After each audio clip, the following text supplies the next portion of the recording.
Beats Planet.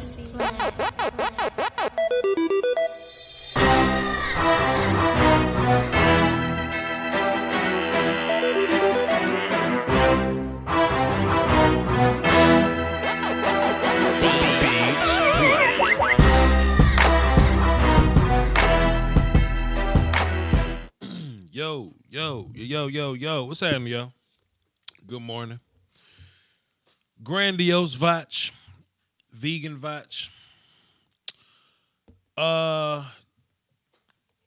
John Wick the third today. What else I'm rolling with? Yeah.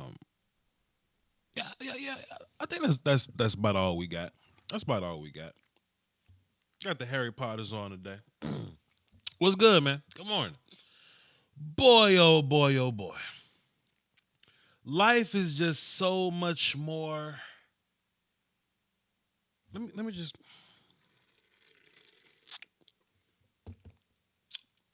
Man.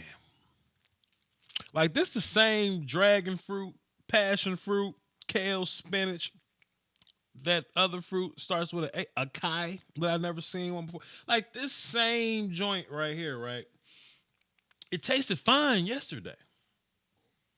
Let me wash it down with some water. Let me wash this tasty beverage.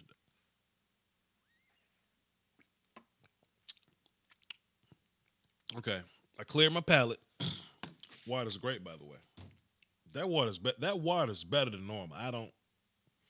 That water's better than. Let me try this again.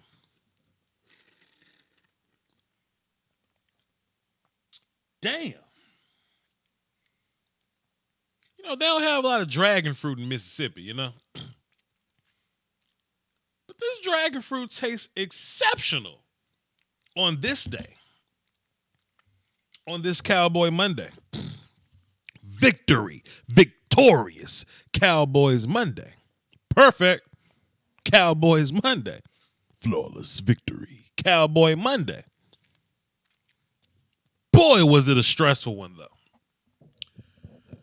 I would have loved to play in one of those games. You cool with the resort, you know what I mean? You with the resort. You cool with the result of the game, but oh man, you don't want to be a fan in one of those games.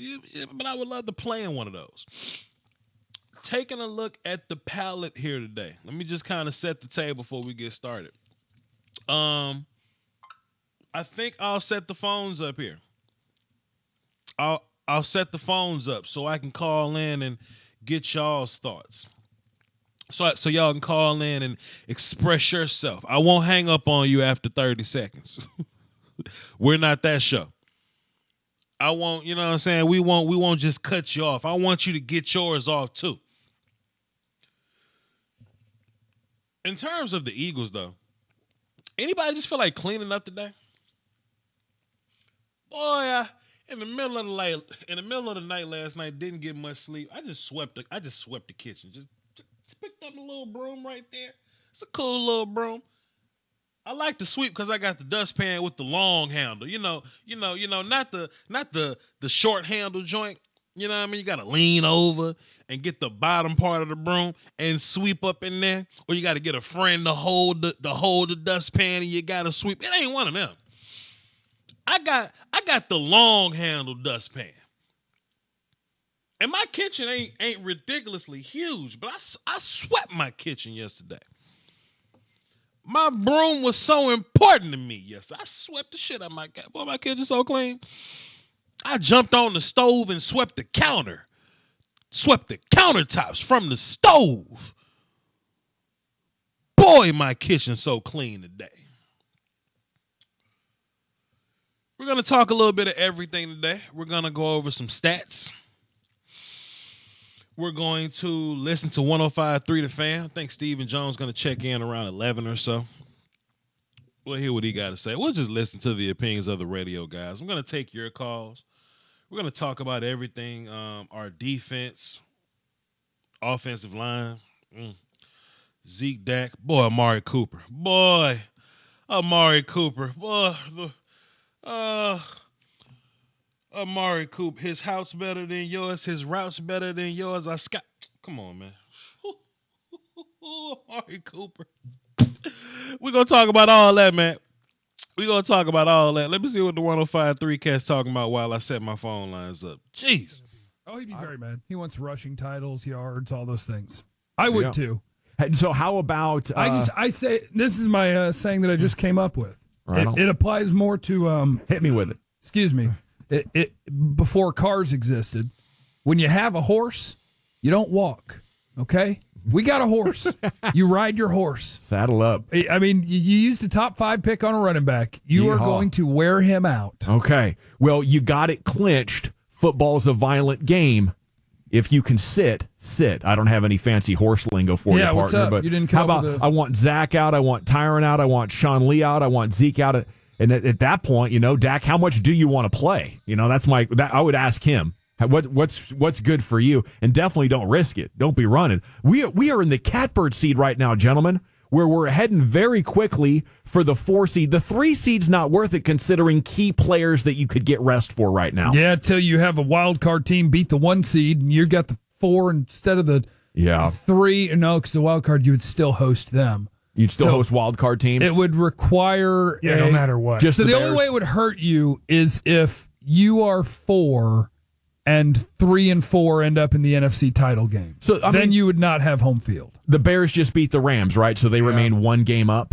So, hey, I want that. I just want to see if we can get it done. Is the defense so good that we can get it done without Zeke, Tyron, and Zach? Now, speaking of hold on now, because if we're putting important players on the bench, are you advocating for some Mike White action here down the stretch? I'm gonna have a Dak conversation. I want to know from him, how are you feeling? I want to hear from my offensive guys. Right now, we're in a very key spot with Dak where he's throwing the ball great, but the ball security's out. Do we need to play to get a couple of games under his belt where he's not turning it over to sort of get back in that mode? Because I think that's important. Now, the other thing that's important, what's going on with Tyron? Does he need more rest or does he need to knock rust off? Because that was 3 holds. Yeah, I think he needs rest. I think he's just banged up. Is he? And I'd take issue with 2 of those holds. All right. Minor issue, but I'd take issue with 2 of those holds. What'll be interesting is if Minnesota loses tonight. Tonight's a really important game in the NFC for wild card standings. You have Minnesota and Seattle. If Seattle holds their home field here and wins, then Chicago's in the same situation. Now, they're 9-4, so they have an outside chance of getting home field throughout the playoffs because they only have 4 losses. But they probably won't, is they would be 9-4, and then the second-place team in their division would be 6-1. Mm-hmm. So they would pretty much have it wrapped up, too, with Trubisky having a shoulder thing. I don't know all of their injuries. Obviously, the Cowboys are, because we follow them, they're pretty beat up right now offensively. Talk about the offensive line, and I think you do bring up solid points with Zeke and how much he's touched the ball this year. I just wonder from the Bears' perspective how they're going to look at their quarterback if Minnesota loses tonight and how much they want his shoulder possibly being beat up still. You just call them up and you say, hey, Bears, here's the thing. How about we both rest guys? We call the league and we flip a coin for the 3 seed. We just do it that way. I love it. Okay, it is the G-Bag Nation here, off and running on a Cowboys Monday, 5 in a row. So many good stuff coming in here to talk about. But we have baseball nuggets coming up next. Where are we going with that? The night, John. Yeah, we ain't talking about no baseball here. So anyway, we ain't doing this baseball thing with them. We're gonna get up out of there. So yes, I'm setting my phones up now. I've pulled up the stats from last night, and we're getting ready. Welcome. Shut your ass up. And we're getting ready to run this thing for the cardio. So, in case you didn't get a chance to get in touch with the show last night, now's your chance. 515-739-1285, access code 309-104. Call in if you like, 450, and respond. So, thinking about this team moving forward, you're thinking about them as a playoff team. Like we've crossed that road as a playoff team. But as fans, we kind of look ahead, right? What if we run into the Saints again? What if we run into the Rams again? How would we be able to hold up against those guys? Defense, bro. Defense. The Bears' defense had the Rams looking pretty shaky last night. Honestly. The Ravens did a pretty damn good job on the Chiefs early in the game. Sorry, Coach. Early in the game, relatively, Pat normally throw like 42 points. He throws for 42 points normally. He only scored like 28 yesterday or whatever, and it started off less than that. Defense, it's interesting. The Colts defense ain't great, but if you can hold the Texans defense to a certain they start to look different. The Bucks played some solid early game defense on the Saints until that got bad. Defense wins this thing. Defense absolutely wins this thing. And I know some of the better teams in the league are offenses, but that's because they play against other super offenses though.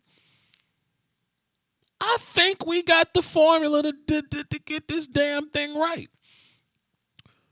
I saw someone have someone said a comment as far as our offense goes. I saw this one comment that was more so like, boy, if we should just set it up to where we lose by 3 going into the fourth quarter, and then Dak just do the whole clutch thing and he comes back. And I think sometimes we have to put our emotion to the side and really think sometimes. I've really become an advocate for logic at this point in my YouTube career thingamajig, right? I know it's easy to say Dak's missing overthrown footballs. He overthrown passes. He's fumbling balls, da-da-da, boom, boom. It's easy to say that. 3 turnovers from Dak. Easy to say that. But think about it in this way. Take Carson Wentz, right? Take Carson Wentz, who has arm talent. And I don't even know if he's clutch or not, but let's just say he's not clutch. This is just an example off the head, right? I'm just winging it, right? Let's just say Carson Wentz was a quarterback that had great arm talent, but really couldn't win when you counted on him the most. But he had great arm talent, great football, great player for the most part. But you take Dak Prescott, who has a lot to learn, but he's a great leader and he's clutch as F word right now. He's clutch as fuck right now. In the grand scheme of things, I'm not trying to get rid of the guy that's a winner and clutch just because he doesn't show traits of a seasoned quarterback. No, Dak ain't a seasoned quarterback. He's not. He's a third-year guy. He's in the middle of his third year right now. Right? And that's not even to make an excuse for Dak, but Dak's a he's a fourth round guy, man. He's a fourth round guy. But he clutch. And he's a great leader. And the offense believes in him. I would rather take that guy and fix him than to take a super talent and hope he's a leader and hope he's clutch, right? How many more Super Bowls would Peyton Manning have if he was clutch? I mean, Peyton won a lot of games. Peyton got a lot of passing stats, and Peyton Manning the greatest quarterback of all time, in my opinion. I don't care about the Tom Brady discussion. I don't get into the time. Peyton Manning is the greatest quarterback of all time, in my opinion. But if Peyton was a little more clutch, how many more Super Bowls would he have? So when I think about young Rain Dakota Prescott, who's got everything but elite arm talent, everything, but, but the super first round traits, right? If we can fix Dak's reads, right? Because Tom Brady ain't got elite arm talent either. If we could just fix Dak, I wouldn't even say Dak's reads are terrible, but okay, let's just use the word downfield temperament, right? Dak's downfield temperament. If we can fix that with Dak, make him a little more fearless in the first 3 quarters or whatever, because we know Dak can be fearless. Clutch Dak is different than early game Dak. Oh, early game Dak's so much more different than clutch Dak. You know what I'm saying? Dak probably won't become a better like with his arm traits or whatever, but Dak will read stuff better. Dak will see things quicker. Dak will anticipate better. Dak will read the field better. Dak will sense pressure better. Yeah, these are things that come with time. They come with time. Peyton Manning, the greatest quarterback of all time, but he never been clutch, in my opinion. Never been clutch. He's had some moments. Never been clutch, though, right? The cool, if you go to the Dallas Cowboys lunchroom and you walk over to the cool table, I don't sit at the Cowboys cool table, but if you walk over to the cool table, you're gonna see a lot of people talking about bench Dak Prescott or try to find a replacement for Dak. That's emotion, and I get it because I'm a fan too. And when Dak throws the interceptions or he fumbles or he takes the sacks and we end up out of field goal range, I go. I make the same faces you make. I get it. I'm with you. I'm a fan too. You my brother. You starve, I want to starve with you. I'm a fan too. But when Dak do that thing though, you know? When Dak do that thing, that fourth quarter thing, you know what I'm saying? I think since 2016, Dak is the second most winning quarterback in the league, bro. Number 2, behind Brady. That thing that Dak does, you know what I'm saying? Somebody check me on that stat. But that's wild, though, bro. It's easy to quit on young Rain Dakota. Easy. But certain quarterbacks get traits with time. I want to let Dak get more traits with time, you know? Opposed to just getting them up out the paint real quick. Yeah. We're going to talk about Dak taking sacks and Dak, you know, dealing with pressure better. Well, I mean, we got three backups on offense. Well, Tyron back. He ain't play great, though. You know, imagine if the line was a little better. You know? We already had imagine if the receiver core situation was better, we go and get Cooper. Boy, they could have that first round pick. I call the Raiders like, hey man, y'all want a 4th too, dog? Like, we'll just give y'all the 4th just for the culture, just to make y'all not look crazy. Y'all want a 4th round pick too? Boy, we had the conversation, what if we had a number 1 receiver? Boy, what if we had a number 1 receiver on this offense? And we go get Coop and the shit looks totally different. Totally different. I think at some point we're going to fix this offensive line. The young Rain Dakota is just going to keep getting better and better and better and better. I see a lot of people try to compare the Cowboys to the Jags in a way that that Dak is playing like Blake Bortles or something. You know, there's like, oh, Dak just like Blake Bortles, boy. You know, the playoffs, lad. You know, play the defense, you run the ball. Dak gonna be Well, Dak has been 13-3 before, and he's had peaks and he's had valleys, and he's gone down. He's gone right back up. He's gone down for a little bit, but he shot right back up. Dak ain't Blake Bortles here. Blake Bortles had one good year out of 5. I think that's correct. Blake has had 1 good year out of 5.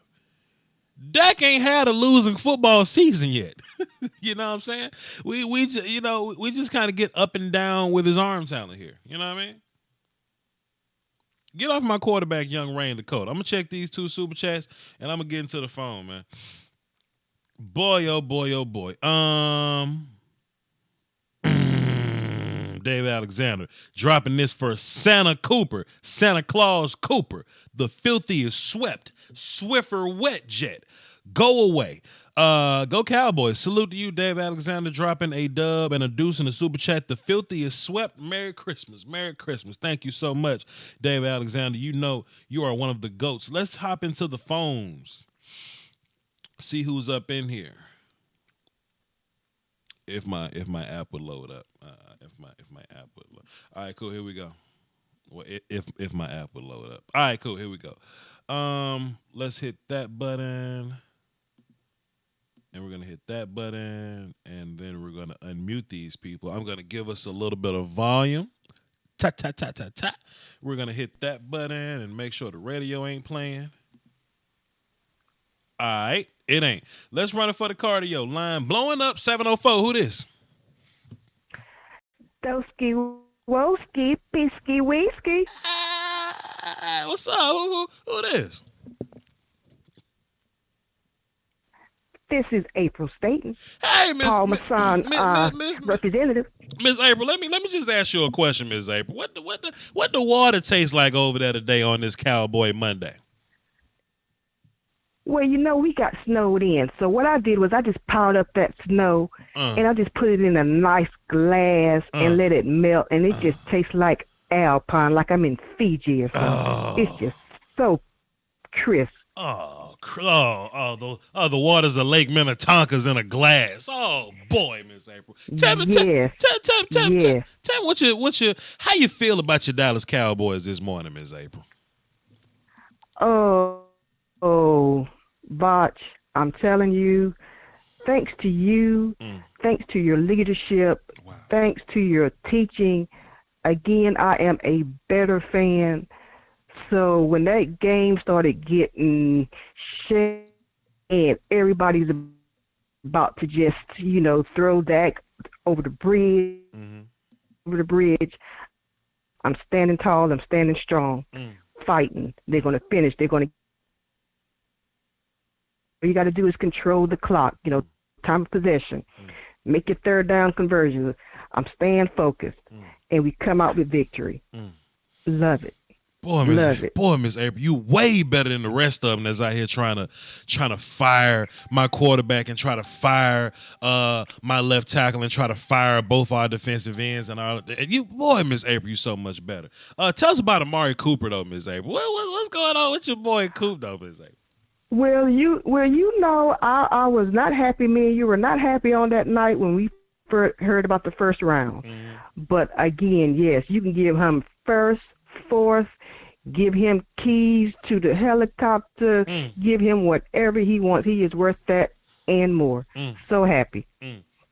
And Gallup hasn't even blossomed yet. Gallup ain't even blossomed yet, and he's looking like a true number 2 out there. We just got to build the chemistry. Exactly. Boy, Miss April, when you walk into the workplace, you let them know. You let them know that the best is to come. The best is on the way. This ain't even the surface yet. Let them know, Miss April.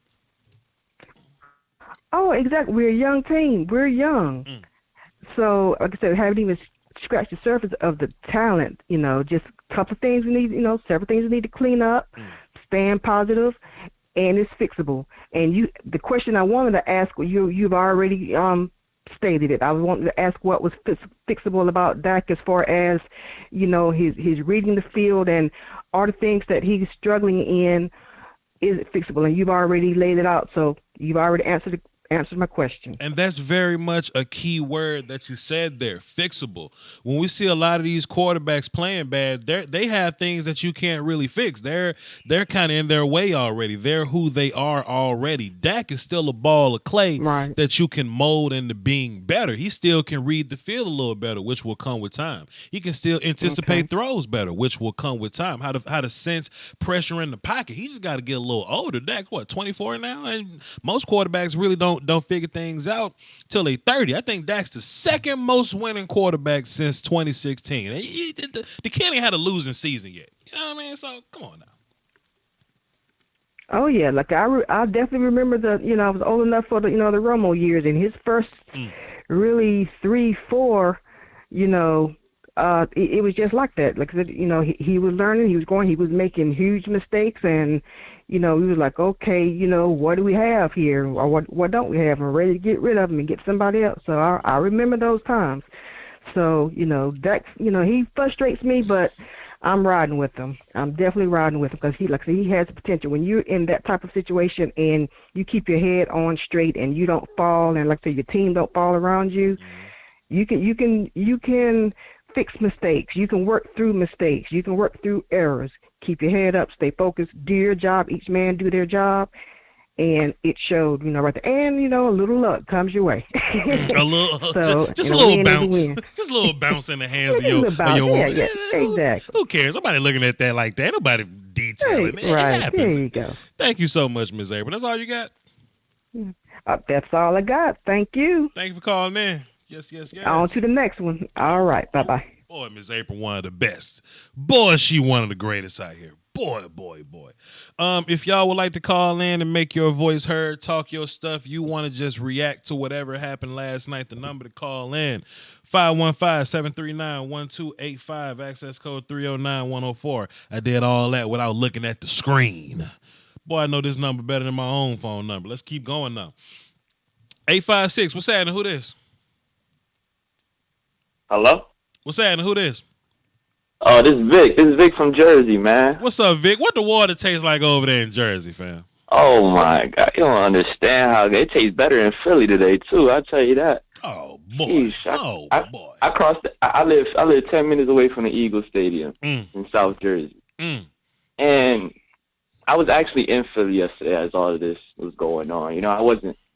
There's so much Eagles haters. And, oh, my God. Whatever. I don't want to talk about them. Let's not waste our time on them. You know? Yeah, we don't need to talk about them, man. I don't want to hear nothing else from the Eagles till next year. I don't want to hear it no more. I don't want to hear. I don't want to hear words starting with the letter E. Nothing. Go ahead, Vic. Go ahead, Vic. You ain't lying, man. All my family Eagles fans, and they are just quiet. I'm loving this Monday morning, man. Can't get any better. But I want to ask you a couple things. First of all, shout out to you, man, for always, I feel like being ahead of the game. You know, like everybody always wants to panic, always wants to jump ship, and we need to do this or we need to do that. Instead of giving our players some time, like what you call the last caller just said, we're a young team, you know? Mm-hmm. Every week I feel like we're getting better. Yes, our defense took a couple steps back, but we're playing a division opponent, you know? Mm-hmm. We just played them, 2-3 weeks ago? That's a tough matchup. People don't understand that. But, yeah, it's a couple things I want to talk about. First of all, I want to talk about Amari Cooper, right?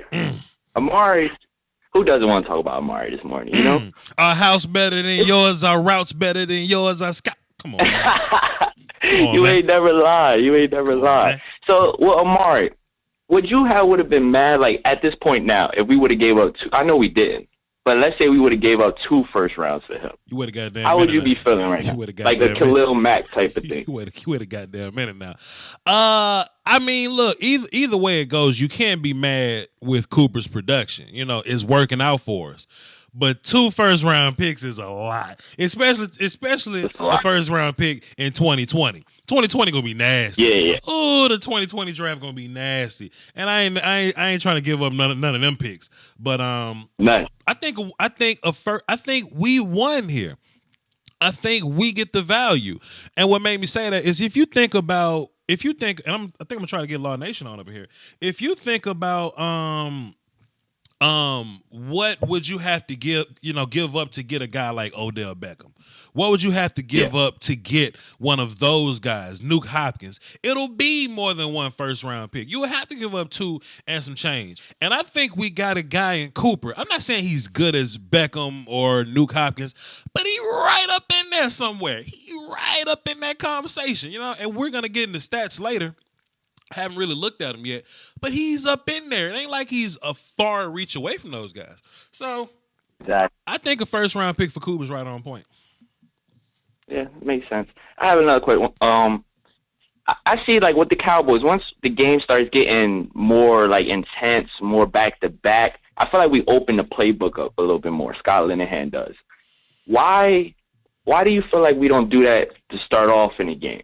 Do you think it's because we want to establish the run? I understand we're a running team and all that, but wouldn't it be a little different if we start off, you know, trying to throw Amari open, get him started early, and then, like, you know, incorporate the run as well instead of just starting with the run. And then when we need to make big plays, go make the big plays. Vic, I think that would help more with the deep ball with Michael Gallup as well. Vic, this analogy may be pretty stupid, but I just want you to bear with me, right? Because it just popped up in my head, and I have faith in my thoughts, so I'm just gonna put it out. You listen to hip hop, right? Fan of rap? Rap? Yeah, of course. You know how Tupac had, you know how he wasn't mature enough for how great he was. You know how he would definitely. How he would be. Okay, he's a young guy. He's ahead of his time. He's doing a lot of 23-year-old stuff. However, he would have these spurts of greatness and maturity when the time came for it. You know what I mean? He did changes. Sure, he did me against the world. But a week ago, he was doing toss it up and I get around. You know what I mean? I think Dak Prescott. I think Dak Prescott. He's a young quarterback.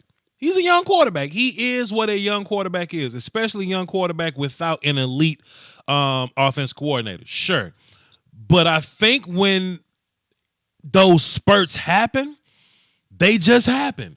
Something clicks in Dak's mind, man. We always talk about being a gamer. We talk about being a winner. Something just clicks with Dak that when the game's on the line, he turns into a whole nother guy. I think the same thing is with Tupac. Tupac would love to beat somebody up over a chain, but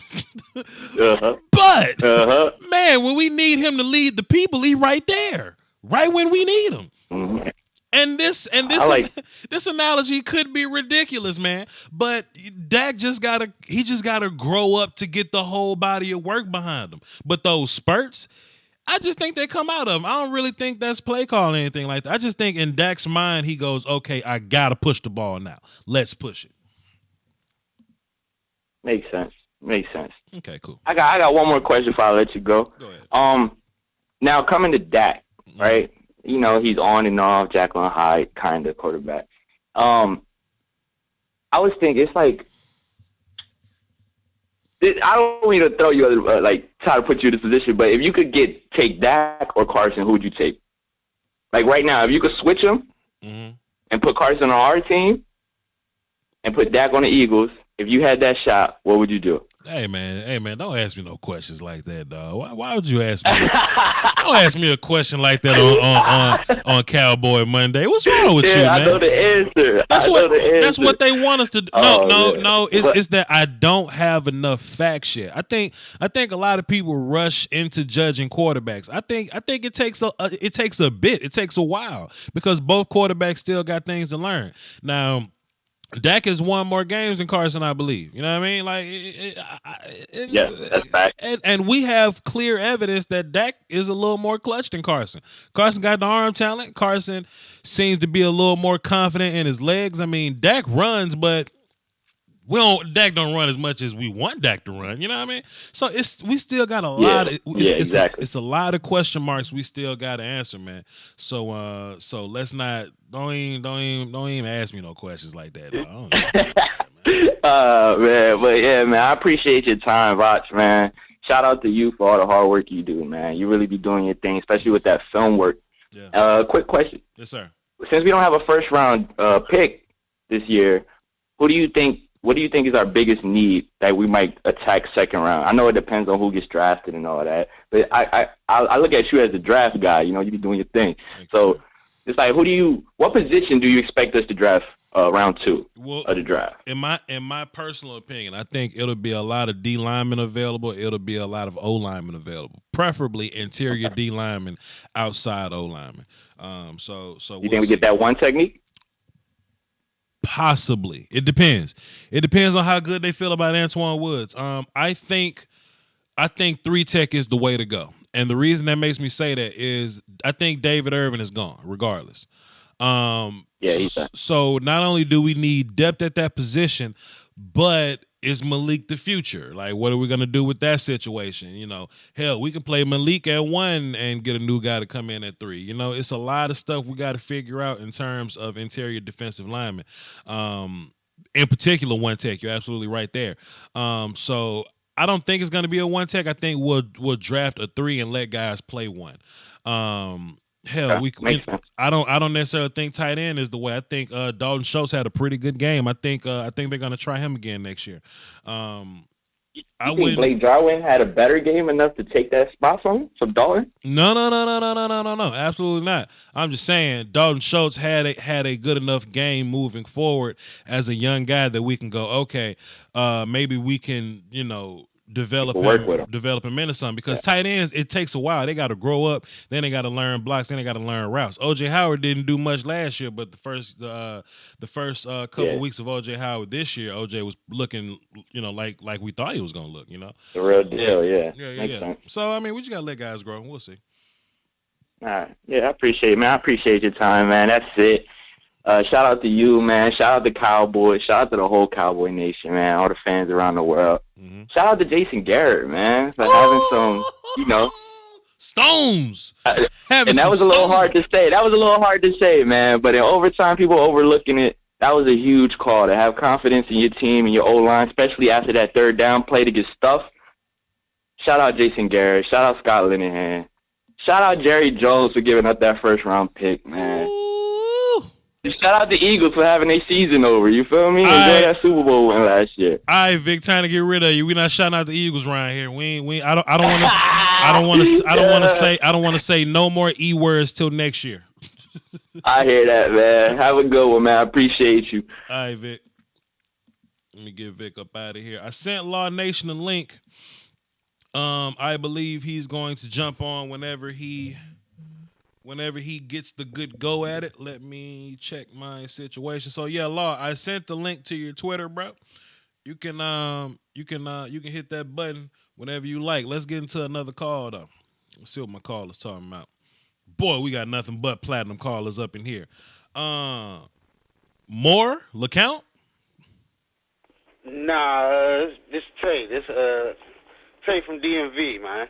Maryland, D.C., Virginia area. Who in I'm tarnation? over here with, what's the dude, what's the dude, King Foots? Foots the King. I got you. Let me ask you something, man. What the water tastes like over there, man? Oh, man, gold, sparkly. Sparkly bottles and models, baby. You already know what it is. Talk to us, man. What you tell us about that Cowboy. I just want to ask you, I've been watching a lot of your work or whatever. I want to commend you on that, first of all. Okay, salute. Appreciate it. Yeah, you and Law, y'all be doing y'all thing. Me right now, I be watching straight up YouTube, like for real, so y'all number one on my channel, baby. Wow. But I just wanted to ask, like, what you, like, far as us getting into the playoffs, like, for you don't think, me personally, I don't think we gonna make too much noise without us putting any points up on the board. Don't get me wrong. I know the defense going hard as ever, like for real, but the offense still puts me at the edge of my seats and had me with these heart attack games, man. I feel you, but if we score 29 points in any of those games, I think it's ball game, bro. 24. I think 24 points is the real mark. If we score 24 points, I think the rest of the way we good to go. We scored 29 last night. The Eagles scored 23. So the 24, the whole 24 theory or whatever, I think we'll only lose like 2 games this year if every game we just score 24 points. So I don't think we got to be ridiculous on offense because the defense is so nasty. I think our defense is good enough to deal with any offense in the league right now. And I think the nastiest, scariest looking one is the one in Kansas City. I think if you put our defense against that Kansas City team, they scored 28 points yesterday. So we do a little better than that. Just a little better than that. And then look, to be fair, can I be real for a minute? Go ahead. Our offense, it ain't like the offense is like terrible. It's just that we leave points on the board and we make mistakes. And we leave motherfuckers a chance to come back, and that's what I'm saying. Basically, what I'm saying, like for when we got the chance to put a foot on the neck, is would you put? I know you're a real big player execution person. Would you put that more so on Dak or more so on the shots man taking when we got those opportunities? It's the entire offense. Whether it be Michael Gallup, I can't have you slowing down when I finally get a that. He beat the dude like for real, but before he saw the ball go up, he stopped and then he wanted to try to cut it back on. Right. Or Lael, you can't give up pressure here. Or Tyron, I can't have you holding here. Dak, if a guy's wide open, you got to hit that guy. I think it's a combination of everything, but it's not because of lack of talent. You know what I mean? I think the only place where I said that. That's why I came back to the coaching thing. Right. Do you think they've been more what I want to say, groomed up as reserve men to play for what we got, or more so go for the kill when we see it? I just think everything got to come together at the right time. You know how the first half looked look like kind of funky on offense. But I got you. But the second half, we was a totally different offense, bro. I just think we just got to get our legs up under us because it's an offense that really ain't played together that long. Coop's only been here for 5 weeks. You know, Gallup is a rookie. The offensive line keep making changes every week. I think at some point we're going to find continuity, and this thing's going to get a lot better. The next few teams that we play, Indy, Tampa Bay, and the Giants, all those teams are weak on defense. So we got 3 weeks to really figure this offense out and, kind of get that thing going.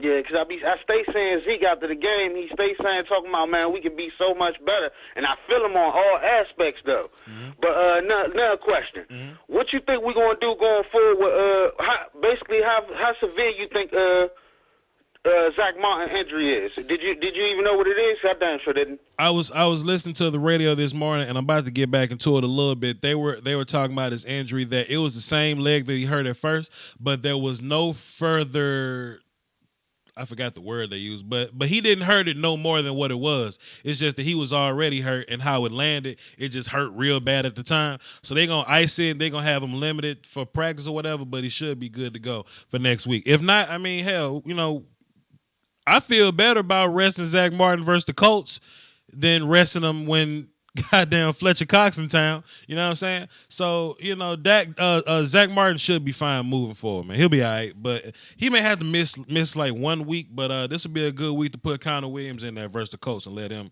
get a little bit moving, get a little work. And I was going to say, how you feel about him coming over there holding that right guard down for the time being? He looked pretty good, but man, the Eagles got this dude named Fletcher Cox, man. Cox, man, taking us bad on all aspects. Everybody not named Fletcher Cox didn't do nothing.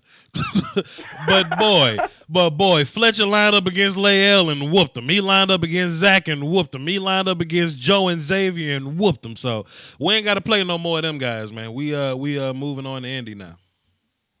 Yeah. Well, what else I can say? Do you think we can improve as far as our cornerback plays? Because they be leaving a lot of meat on the bone too, as far as making plays in the secondary. The cornerbacks are fine. Don't panic. We bound to give up one. Byron Jones gave up one big play this entire year, and it was to Nelson Aguilar, who is a fast, shifty, speedy guy. But he still has not given up a touchdown. So Byron's fine there. Cheeto's gonna be good. AB steps up. He looks bad for a little bit. I know we always in position. I'm talking about as far as more takeaways. Like, for do you think there's anything that they could do to probably improve on that aspect? Time will come. To be fair, as long as we batting passes away, I'm cool. Takeaways, I mean, it's just gonna have to come to us. We just got to keep playing it. It'll come to us naturally. Yeah. Other than that, I wasn't too mad about Dak taking the two NOs. I like to see him taking shots. Sure. If you want Dak to be aggressive, you may have a turnover or two dealing with that. But I think Dak definitely is gonna find his place as far as taking shots downfield. He looks better doing it. Like he's been doing it a lot more now. We add Coop in, we'll throw some deep to Gallup, we'll throw some deep to Cooper. You know what I'm saying? So I like Dak. I don't mind him taking some shots if he missed. Cool, but keep throwing them things. Yes, sir. Well, that's all I got for you, Voch. I'm definitely gonna try to tune in a lot more. Okay. Appreciate it, man. Hey, man, we got film all week, man. I've been grinding with this film. I'm always tuned in. I'm trying to hit that like button whenever I can. Thank you, sir. Shoot you, prefer you to some of my friends. That's all I can do on my side. That's what I'm talking about, man. I appreciate you, man. You keep holding it down for the Doski Woski, brother. You know, Holmes. You take it easy, man. Yes, sir. All right. Ronnie B, hang tight. Don't go nowhere. Let me check on this radio stuff because I gotta take a bathroom break. Give me a second. Let me see what the radio doing, Ronnie B. Don't you go nowhere. You get your ticket works to the game, and you paid $150,000 for your PSL. You got miles. You can get to the game. Yeah, you'll be fine. Okay, everybody listen to the radio. I gotta take a bathroom break. Did you know that Tom Brady has a losing record in Miami? No clue. First career, he's 7-10. in Miami? Yesterday morning, I was perusing the internet and saw a story that Miami was New England's house of horrors. It is. So that was before the game. Tom Brady has a losing record when they play in South Beach, and this game was another one of those ones where on the very last play, almost like the Tyreek Hill play for the Cowboys, the Dolphins are on their own 31-yard line, and the Patriots, I believe they sent 4, but the rest of the guys when the play started weren't in the screen. I got news for you. Tannehill ain't throwing it 75 yards when he's having to move around to avoid a rush. It's not going to happen. And they didn't plan to. So they called the play Boise, which, of course, they beat Oklahoma in a bowl game on the hook and ladder. And that was the play call. My favorite part was reading the backstory of it. So the way it ends is, let's see, it went, Kenny Stills caught the ball, pitched it to Devontae Parker running further towards the sideline, who pitched it to Kenyon Drake going further toward the sideline. And Kenyon Drake is able to cut back and wind his way around and score a touchdown to end the game and beat the Patriots, which was freaking awesome. But Kenyon Drake after the game was like, yeah, he said the cool part isn't just that it worked, but that we ran it right. He said, because we have 2 of those. One's called Steeler and one's called Boise. And he's like, our walkthroughs every week, somebody always screws up because we get the 2 confused. And one starts with a different receiver and one starts with this receiver. And he's like, so this weekend was the first time in walkthrough that we got Boise right. Wow. And it's not that complicated. The whole play is Kenny Stills catches a curl, pitches it to Parker, who pitches it to Kenyon Drake. After that, it's freestyle. But they couldn't get it right any week while walking through. Somebody always screwed up an assignment. He said, and for the first time, we got it right in walkthrough. And then in the game, sure enough, here we go. And that's the danger of assuming they're going to try to throw it 75 to 80 yards in the air. Gronk was the last line of defense. So Gronk's back there for if you throw a bomb to just jump up and bat it down.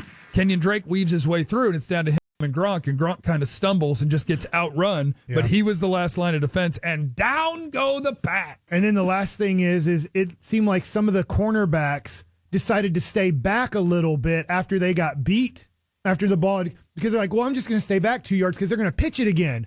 And then when Drake decided, I'm not going to pitch it, I'm going to run, it was almost like you couldn't see their eyes, but you could see all the cornerbacks who'd given him like a 5-yard head start is like, MFer, we can't catch him because he's fast, and we thought he was going to keep pitching it backwards. Dolphins are alive, 7-6. Okay. All right, and here's Mike with third down before we get to Stephen Jones. Houston finally lost a game after winning 9 in a row. They hosted Indianapolis, which is the Cowboys' next opponent. All right, man, we ain't trying to help with all that, man. I ain't trying to help with these people, man. Let's hop back to the phones. Then we're going to look at some stats. Then we're going to I'm going to go see if I can find some sound bites from the interviews last night. I want to hear what the hell Coop had to say. Let's hop into the phone, though. Mississippi, Ronnie B, what's happening? Where you from? Gosh, what up? What up? What's good, Ronnie B? What the water tastes like down there in Mississippi, man?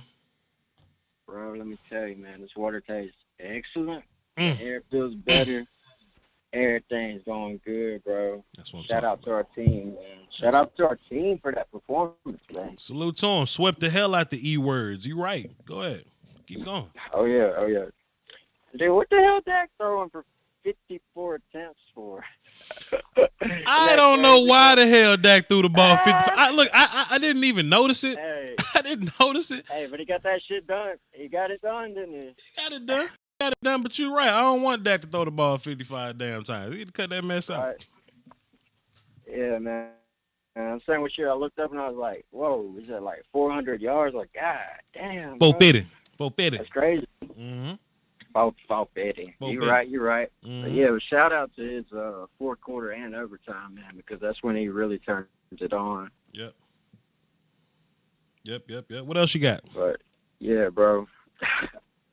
Shit, not much, man. I just wanted to call and say what up. Okay, hey man, I appreciate Thank it. God for a Cowboys win, man. You know what I'm saying? I take all calls, yeah, man. I appreciate it. all Keep calls. doing what you're doing. Everybody like this. Everybody subscribe. Okay. Advice, man. That's what I'm talking about, Ronnie B. Have a good day. Salute, sir. All right, brother. That's what I'm talking about. Ronnie B just called in to say what's happening. He ain't even want to talk Cowboys like that. He just wanted to say what's up to the show and say salute to the win. I'll take that, Ronnie B. You already know, my guy. Let's get into this then. I'm shut down 105.3 because I ain't really talking about nothing I'm trying to hear today. I'm, however, going to go to Dallas Cowboys YouTube and see if I can find the Zeke interview. I want to hear what like D-Law had to say as far as like the locker room stuff, and then definitely want to hear what young Coop had to say. My route's bigger than yours. My sky. Come on, man. Come on, man. My computer freezing up. Come on now. With your punk ass. All right, cool. Here we go. Here we go. Let's go to NFL.com stats. But yes, let me talk a little bit. I talked about Dak. I think sometimes Ezekiel Elliott kind of gets lost in the funk here. And I don't want Cowboys fans to get ungrateful of Zeke. I don't want us to get into this undeserving attitude of it. You know, the past couple weeks, Zeke has been nothing but nasty, you know. But all we do is speak about the new kids on the block. We speak about the young Van Der Esch cat, which is cool. How much better Jalen has gotten, Randy or whatever. We talk about Cooper. We're focusing on Suafilo and kind of what they doing. But, man, Zeke has been nothing but amazing consistent. Consistent amazing for the past couple weeks, man. I think he's had over 150 yards total from scrimmage the last 7 or 8 or so games or whatever. Like, Zeke ain't been shut down in a long time, and we giving credit to everybody, but this thing don't move. This thing don't move without young Ezekiel Elliott. You know what I'm saying? Because the second they wanna play coverage and make Dak beat coverage, then we may have a problem. But Zeke keeps those one-on-one opportunities open, man. Zeke makes these teams adjust.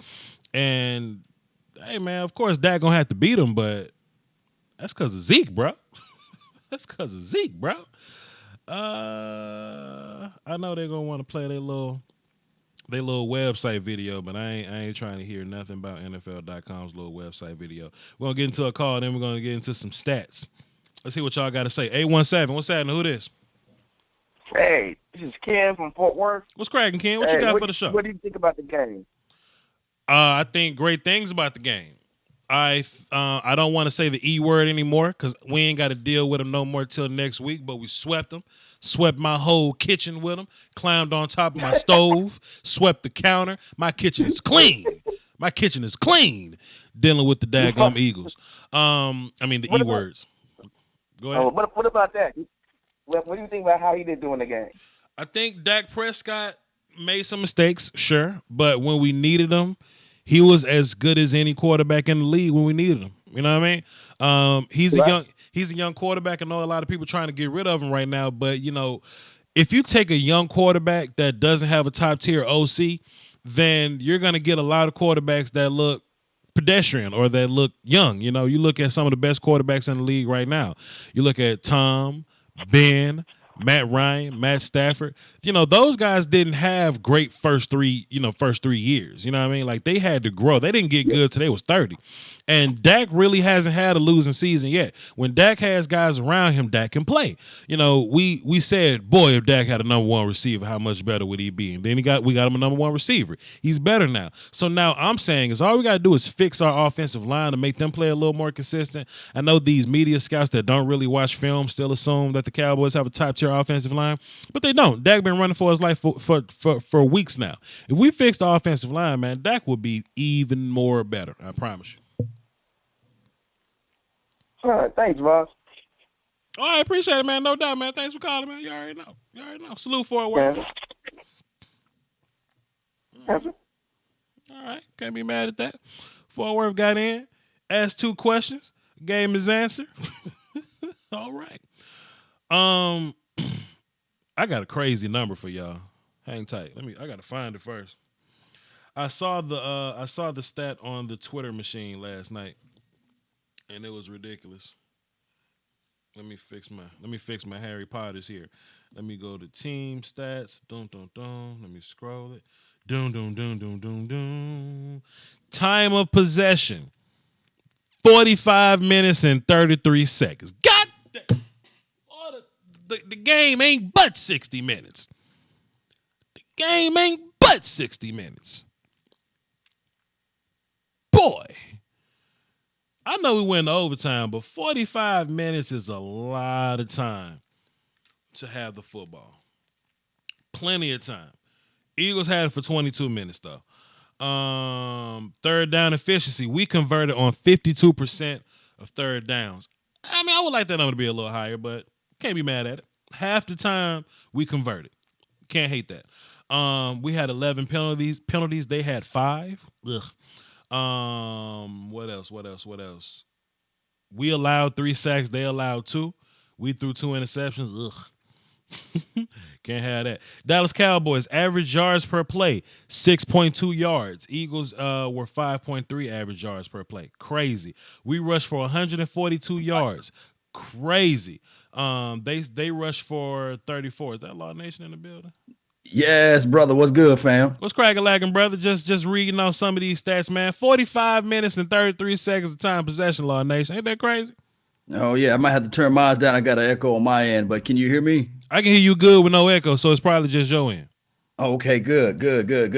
I'm simulcasting my channel too, so cool. You're live on the Nation as well. Cool. What up, Nation? Just reading off some stats, man.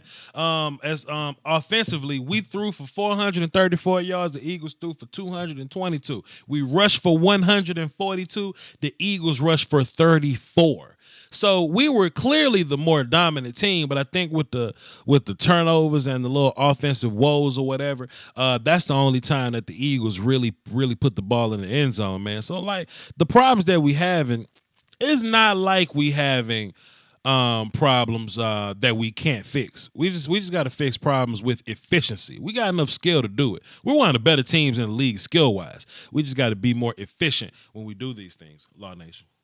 Yes, indeed, man. With the level of offense that we got, it's just going to get better because I heard another caller, I think that was on there. They're saying, okay, they need to help out with Dak. What can be fixable? Mm-hmm. I'm telling you what can be fixable. When Tavon Austin get back, we forgot about that weaponry, right? Sure. And then this young tight end core that we got is learning on the fly. Sure. And we're seeing that with a tight end that's making those catches, is always the young quarterback best friend. So the intangibles of what Dak Prescott brings is just far beyond what we can think of at this point. Mm-hmm. Glad you said that, young Law Nation. Intangibles. I was making the example earlier before you got on the show. I was talking about Peyton Manning, in which I think Peyton Manning is the greatest quarterback of all time. I don't want to hear the Tom Brady talk.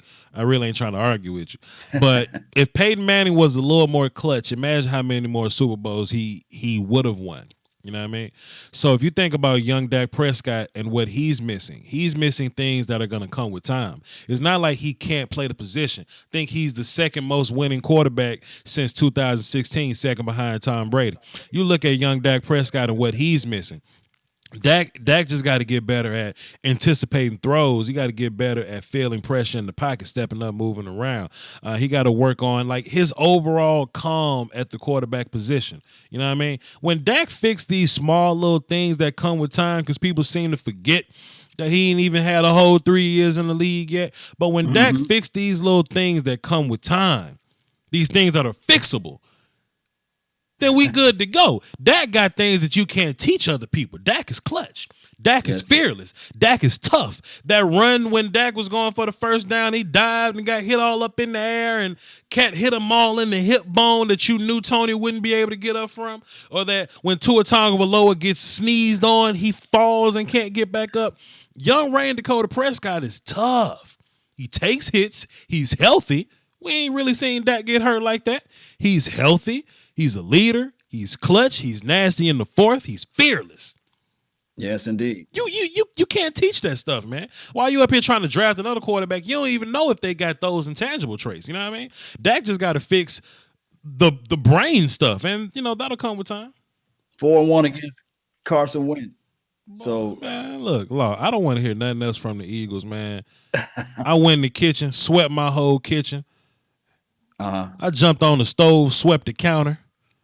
Pulled out my Swiffer wet swept the daggum kitchen, man. The Eagles aren't allowed to say anything to us. Anything to us till 2019, Law Nation and Laws Nation. Eagles ain't allowed to say nothing to us, man. I don't want to hear it.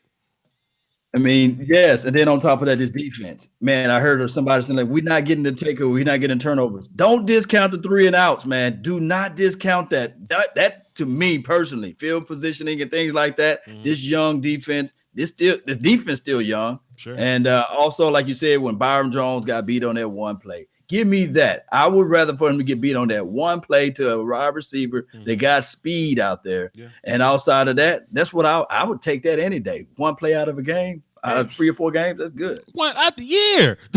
That's the whole year. Out the year. Yeah. Byron ain't getting no big plays up this year, and he still hasn't given up a touchdown, man. So, sure, man, Nelson Aguilar got behind him, and, you know, Byron got in trail mode. He just trailed a little too far, man. But, boy, you should have seen the Cowboys. Man, what's wrong with Byron, man? Nothing wrong with Byron. It happens. Shut your face. Out of here. Yeah, give me that all day, man. And then on top of that, man, Ezekiel Elliott, the way he's taking control of this offense, man, we got the tools. And then if you can just turn out, I know you don't rarely listen to ESPNs of the world, right? Never. And the first fakes and all this stuff. Never. They said, "Oh man, this defense is elite now." What we've been saying all offseason about your son, Randy Gregory, and those boys. You've been saying it all offseason. This team is going to gel. They're going to get these sacks. They're going to be able to create that pressure and causes everybody in the nation and the NFL to see that this defense is for real. We had a top 10 defense last year. Then we added Randy. We added Randy. Jalen's more healthy. We added Van Der Esch.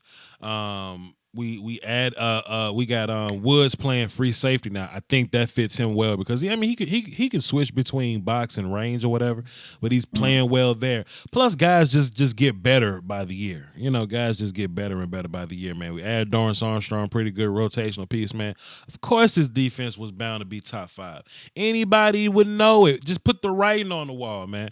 I don't even know how to feel about David Irvin, man. I heard David Irvin's foot don't even hurt no more, man. I heard he's just out right now.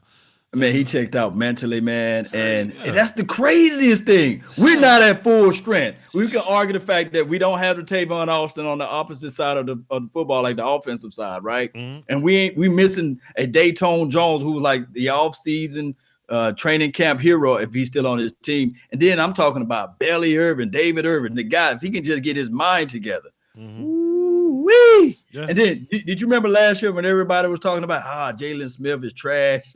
We made a mistake with him. And look how he's growing too. Hey, man, so I'll be remiss to add that point in. I'm not gonna let everybody make it, but I ain't trying to listen to these people, man. I ain't trying to listen to these bottom feeders out here, man. I ain't dealing with that mess, dog. If you look at it, dog, I don't know who the hell, like when the 80% roots for the team, I don't know who the hell they rooting for because they don't want Dak here. They was about to get rid of Zeke last year because he was punching a DJ in the mouth. They didn't want to trade the first for Amari Cooper. Dadgum, they ain't want Michael Gallup because they wanted to trade up a third to go get Derwin James. Damn it, they ain't want Van Der Esch in the first. Didn't want Jalen in the second. They wanted to get rid of Byron this offseason before he started playing corner. They trying to get rid of Cheeto this goddamn year. They wanted to go get rid of Jeff Heath for the 31-year-old in Seattle that can't play. Pardon me, that can't stay healthy. Earl can play, but he can't stay healthy. He got hurt the last 3-4 years, and they trying to get Jeff Heath up out the paint, and Jeff Heath did just fine. They still asking questions about do you want to pay DeMarcus Lawrence? They still thinking about do they want to pay DeMarcus Lawrence. They didn't want Randy Gregory, trying to get Malik Collins about the paint. Who the hell do y'all want on this team? Man, for those who don't understand who this is, Voch Lombardi, the voice of reasonings that I'm listening to right now. Man, this is better. If you guys don't smash that like button, if you don't share this to a friend, a neighbor, or a foe, I don't know you because this Voch Lombardi is dropping the heat. Man, it's hot. Make me want to take off my coat, man. Look. You just put it on there. What you call it? The nipple? The nipple on the titty. Who the hell do they want on the team, man? Who you want? Who do you want here? Oh, buddy. And then if we go back, I remember when you're in the beautiful, and I'm talking about the beautiful April Stanton when she called in with the Palmer song and everything. You know what I mean? Oh, but she said the fixable things, right? Yeah. We already know that I'm not trying to say that Dak Prescott is better than these guys. But we can already know that Matt Ryan, there's nothing else that he can fix, right? Nah. There's nothing else that Matthew Stafford can fix, right? Nothing. There's nothing else that Carson Wentz, quote unquote, first round draft pick can fix. But we can look at Dak Prescott and say, man, oh man, as soon as everything goes into click into places, the guy got 17 touchdowns with his legs. That's 106 points, give or take. Mm-hmm. You you cannot discount that. And then on top of that, the guy is able to just, once he gets on the same page with your son, Mm-hmm. I'm talking about number 13, Michael Gallup. Yeah. Once he gets on the same page with him, ooh, and then Tavon Austin. Oh my goodness, I'm not even mentioning Amari Cooper at this point. I was talking last night. Go ahead, talk to me. I think at some point Dak was, he was always looking for Beasley. Dak actually spam passes to Beasley a lot, and I would think about it and be like, okay, well that's because he's the only man cover beater that we got. You know, those guys line up in cover one. You got to have ball placement to get the ball to Dez Bryant. You know, you got to put the ball in the right place for Terrence Williams to catch it. You know what I mean? They aren't nuanced route runners, man. They aren't necessarily man cover beaters. They beat it in different ways, right? But when you add guys that are nuanced route runners, you know, Cooper is a nuanced route runner. Gallup is a nuanced route runner. You know, I'm starting to see Dak go a lot away from Bees now. We see Gallup getting a lot more targets than Beasley used to, because we used to say that Beasley was the number one receiver. We used to consider him he's the slot guy. He's not the X or the Z or nothing like that, but he's the number one receiver because Dak goes his way the most. Right. Well, Dak is looking at the X and the Z now. He look at the flanker now. He look at the split back now. You know what I'm saying? He ain't looking at the slot guy no more. So it's interesting to see. I think Bees is kind of phasing his way out of this offense. And I mean, you know, he'll catch a pass here and there, but this Gallup team now, man, Terrence Williams. You know what? I've got to say this, and please don't crucify me, Cowboys Nation. I love you guys. Y'all know I bleed silver and blue. I love Beasley, but he's becoming a Jason Witten. When he catches the ball, is zero separation. Although he can turn up field, he can get the short area quickness to get that space, but he's always getting hogged down, man. And trust me, I would rather for Beasley to catch that ball. Sure. But come on. Think about this, Cowboy Nation. The moment we get another guy, don't sleep on this other kid that's from Boise State, Cedric Wilson, because we love what we're seeing from the quote-unquote Michael Gallup. But next year, I'm telling you, man, and Allen Hurns, I love what he's doing too. But these two, Beasley, Allen Hurns of the worlds, maybe you can sprinkle in Terrence Williams. They may be gone next year. Possibly. Yes. If you look at what this wide receiver core is probably going to be, we're probably going to like draft one more guy just to just to have the young guy depth. I mean, it'll be like a 5th round guy, something like that. But it's going to be Cooper Gallup. I think Hearns is going to be here. I think Noah Brown and Cedric Wilson. I think those are your 5 guys. And I think Lance Lenore is going to be up out of here. I think Cedric Wilson is going to be a new Lance Lenore, maybe a better Lance Lenore. And I think we're just going to draft a guy to keep him on the bench practice squad, let him kind of do his thing there and work from there, man. I think the old garb of receiver is up out of here. But I'm trying to draft some offensive linemen, Law. I know, man. You told me last night. I was sitting here like, hey, Voch, man, what about a running back? Maybe we can get lucky like the Saints did with Alvin Kamara. Maybe we can find somebody deep. I almost cussed Law Nation smooth out when he said he wanna spend one of our only early picks on a running back. Can we get lucky and find a 3rd round running back? No. No. Draft a running back in the 7th and get out of my face, or get an undrafted guy and get up out of here. I'm trying to spend that 2nd or 3rd on a D lineman and an O lineman. They can pick which one. They can pick which side. You look at our DBs, we fine. You look at our receivers, we fine. I want depth at our O line and D line.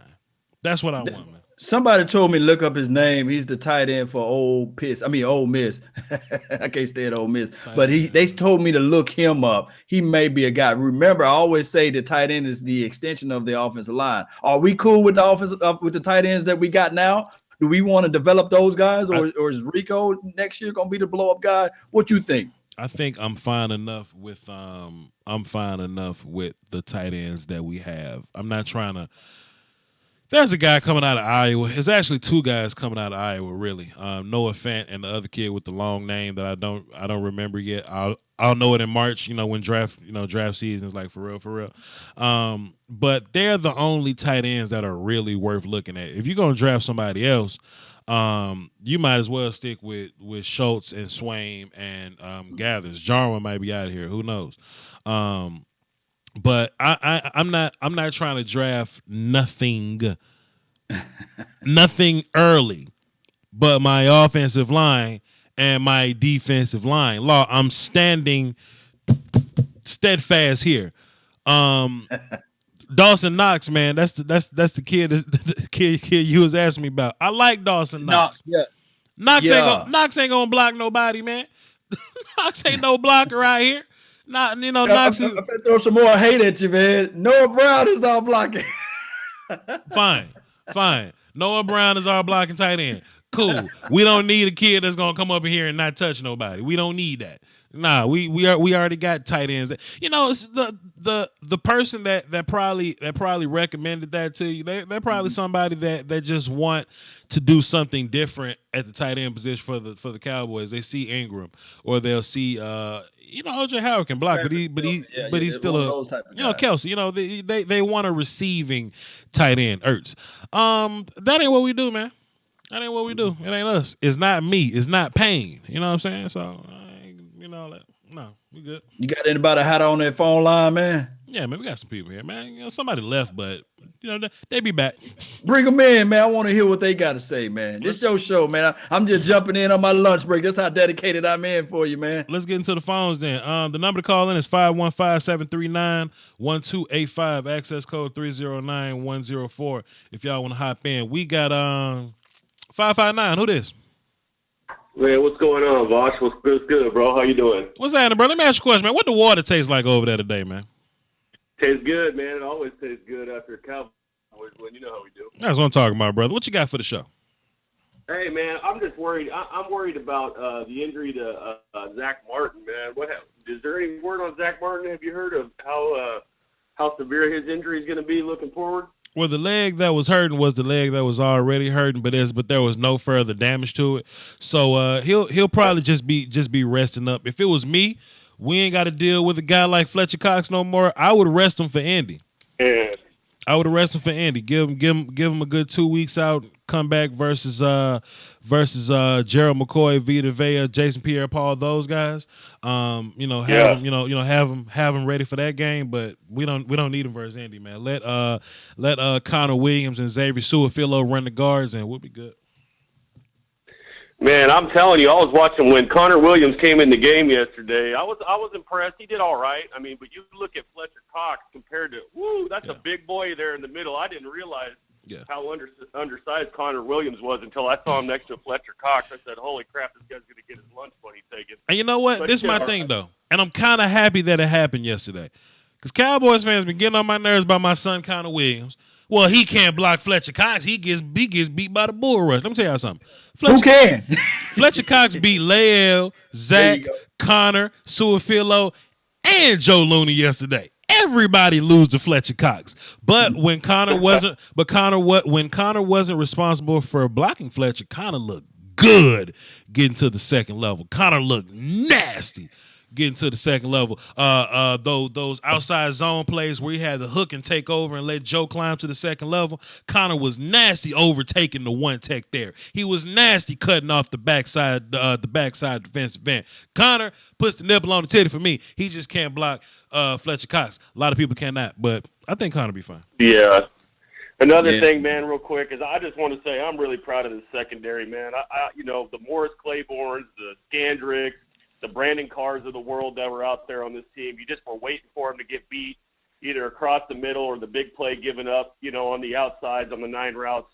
Those days seem to be over. I'm really happy with what the secondary is doing. I don't know what impact, Richard, if he's going to be sought after this year for maybe a head coaching position, but you just got to be happy with what you see on the back end of this team. I mean, the offense is a work in progress.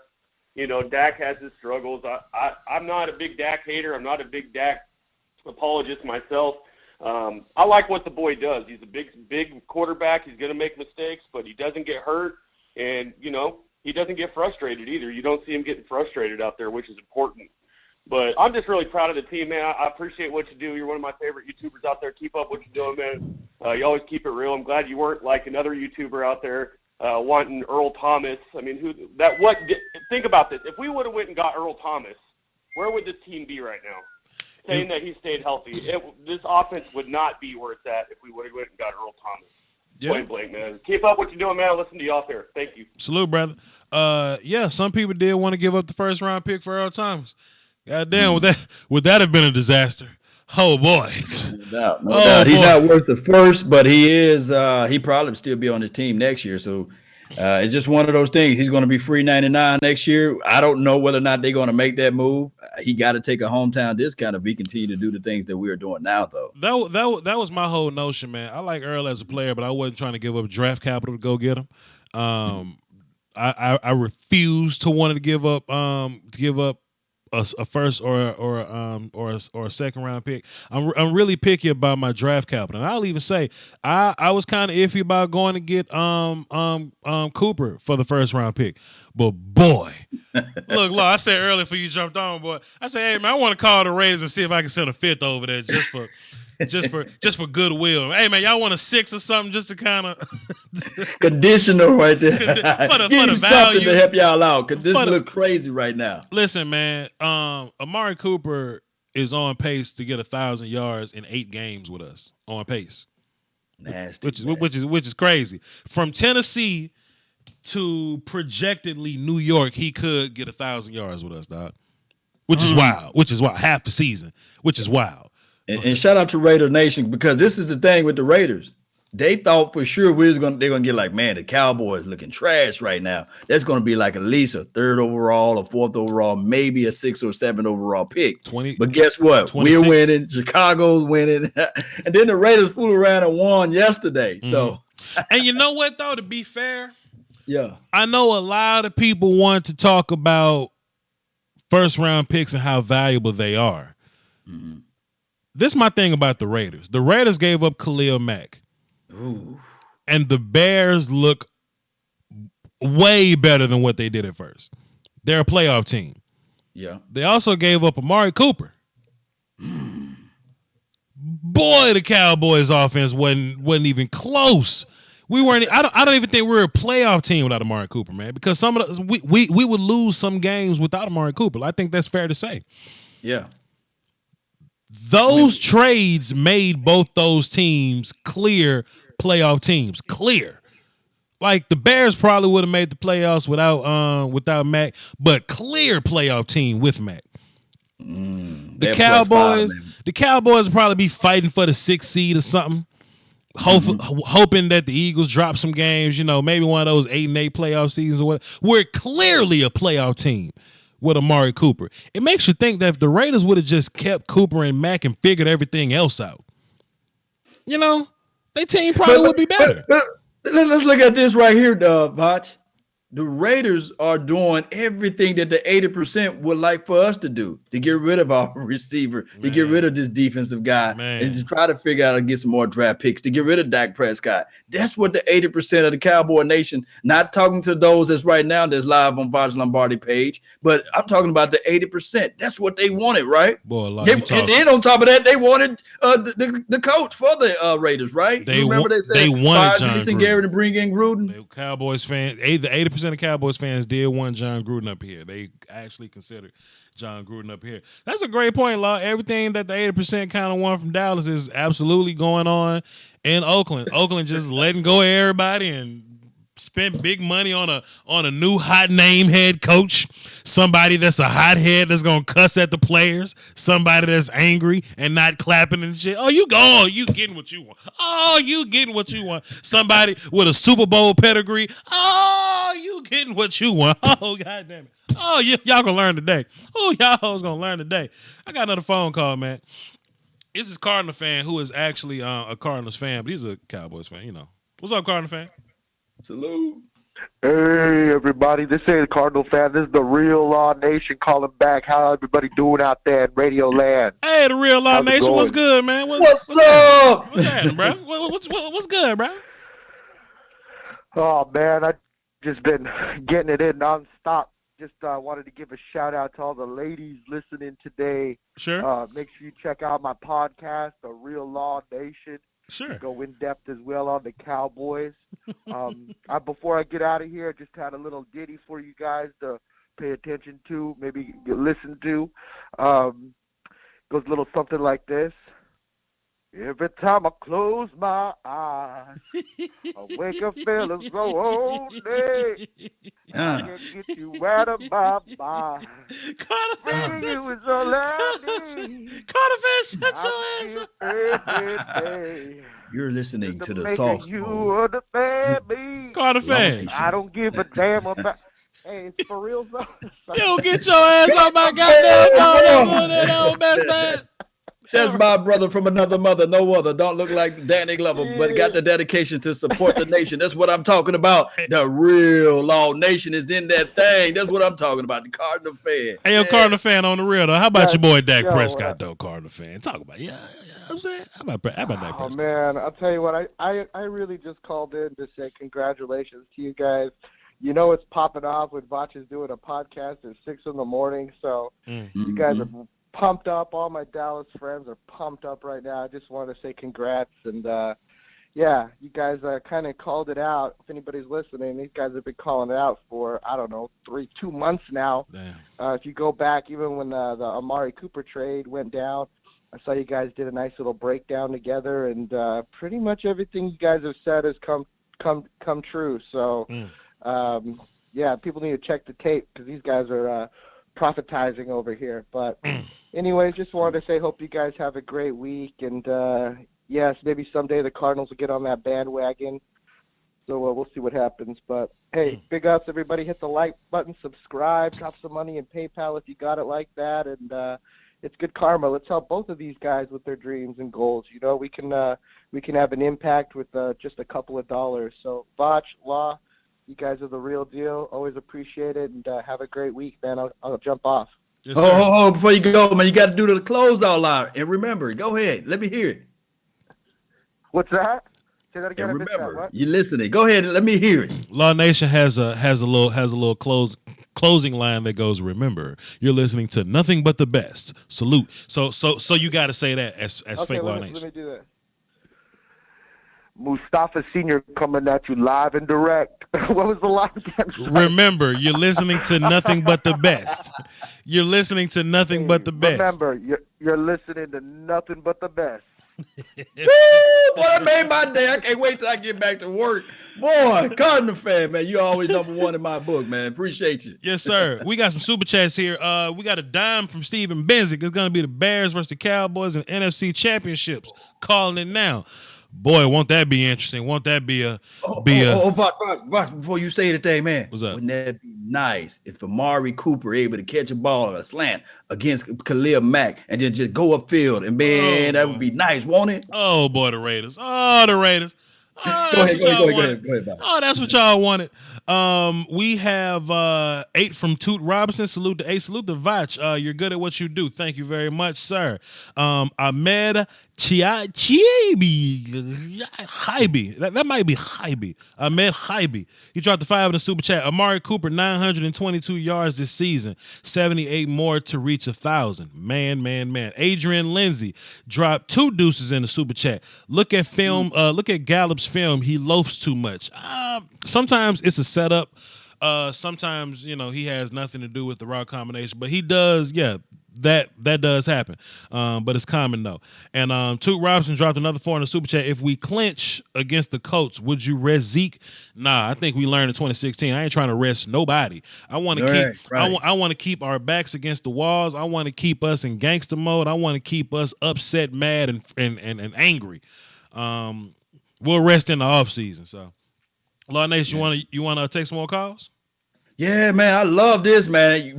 Let's grow this thing. Y'all hit that subscribe button, share this thing, and hey, we waiting for them phone call. We want to hear your thoughts and your opinions, not ESPN. We want to hear what you guys got on your mind. There you go. The Raiders fired GM Reggie McKenzie. Damn, brother. Damn, dog, boy. You see what Khalil Mack and Mark Cooper do? You just gonna go fire, boy? Y'all crazy. Goddamn, Uncle. That just happened. 609. Who this?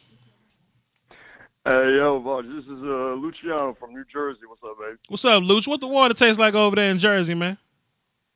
It tastes like shit most days, but I'll tell you what, it tastes gold today, man. That's what I'm I talking love it about. out here. I live right in the crux of Philadelphia, New York. I'll be dealing with Eagles fans, Giants fans all day. You know, but today is a beautiful day to be a Cowboys fan, man. I've been meaning to talk to you. Shout out to Law Nation, too, man. Keep doing your thing. I love it, man. Appreciate you. What you got? Go ahead. I just wanted to say, man, that, you know, most people don't give us credit for how many injuries we got during the season. People always talking Redskins, their O-line's out. Man, they're going through quarterback struggles. Eagles lost to Jai, and, you know, they ain't the same team, but you know, I just want to say, like, everybody's forgetting how many injuries we got to go through, and we ain't complaining. Right. A lot of people get that mixed up, and ESPN and Undisputed First Take, all that. I mean, I love when Skip gets to come out, pound his chest, but it doesn't really get talked about that much. I just kind of want to get yours and Law's kind of take on that. Go ahead, Law. Yes, they fail to realize that all through preseason, Dak Prescott had yet to throw the ball to any of these receivers, and it took time. The first 2 or 3 games, he wasn't on page with those guys. And then on top of that, you had injuries that's on this offensive line that everybody kind of mislooked at. And then on top of that, the tight ends, they are still learning. They're still developing. So, yes, for us to be 8-5 at this moment, shout out to Voch Lombardi for just keeping everybody on the right positive mindset. Even when we were 3-4 and 3-5, he continues to say, hey, all we got to do is just continue to gel well, and this thing will turn out to be what we're looking at now. So yeah, you're 1000% correct. The ESPNs of the world and the first fakes and the first snakes or whatever, and Undisputed, and with Stephen A. Smith and all those guys who think they know football, they fail to realize the fact that the cards that were dealt with Dak Prescott were not the same as the others. Thing about it is, also, thing about it is that when you come to these YouTubers, and I'm gonna constantly pound our chest, man, because that's just who we are. We give information based on what we see watching the film, doing research, pounding numbers, right? When you watch these guys from ESPN, like, stats are given to them, opinions are given to them. They only watch the game one time. Skip Bayless ain't got time to watch film. I made how many film sessions I made last week for the Saints? Like 7. Right, like, over 80 snaps, man. You was doing it.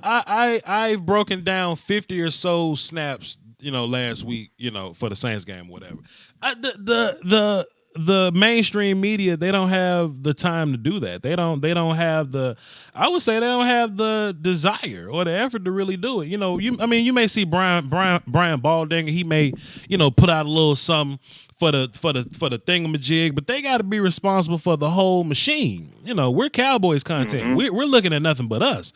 So sure, I'm gonna pat us on the back and say, yeah, we're the ones giving the best Cowboys content anywhere. You know what I'm saying? So, yeah, I mean, listen to the daggum Skip Bayless. Man, I'm trying to hear what he's talking about, man. Yeah, it's always good to see, back and forth on that, though. I mean, it's kind of just unfortunate because they, there's a double standard that don't get applied. They got time enough, I guess, to look up who's hurt on the Redskins and the Eagles, but when it comes to us, a lot of people forget Sean Lee's out. How terrible our defense was last year when Sean Lee wasn't out. Ain't no one giving us credit. I mean, that's the only one, I think, surprisingly, that's given us credit for the lack of Sean Lee at the linebacker core. Shannon Sharp, he thinks we got the tackling Dutchman out there, Jalen Smith, but, that's probably the biggest resiliency that I've seen on the team so far is when Sean Lee's out, defense don't miss a beat.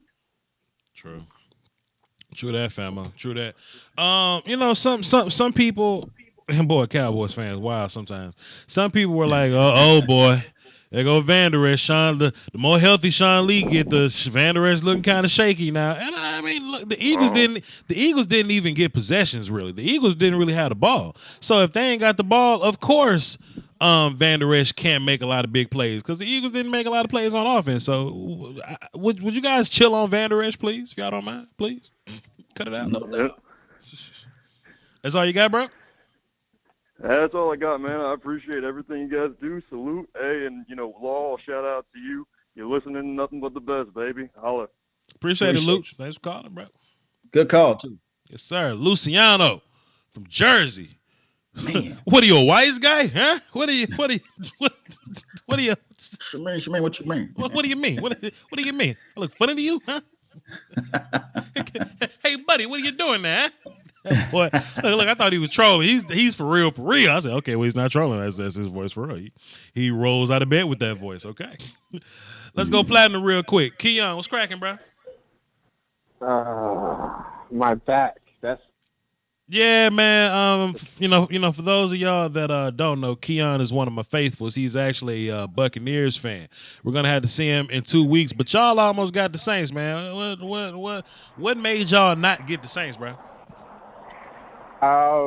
We did not adjust. We thought we could do the same thing. I think that Dirk Cutter took over play calling again because we were very conservative, very. Boy, you sound hurt. You can tell when Dirk Cutter takes. Yeah, it hurts so bad because the thing is, this year, I don't care, every single game that we were scheduled this year, we have a team that can win every single one of those games, but we let stupid thing after stupid thing come up and bite us in the ass. So we gonna beat the hell out the Bucks in 2 weeks? That what you saying? There's no way that I can see us doing anything to anybody for the rest of the season. Damn. I think we should tank, but I don't see a reason why we would even beat the Cowboys at this point. Oh boy, our offense can't move the ball when we let Dirk Cutter take over the play calling. We have O.J. Howard. He's out. We have our left tackle, Donovan Smith. He's absolute trash. Caleb Benenoch was a practice squad guy that we promoted. So we don't have a real right guard right now. Jeez.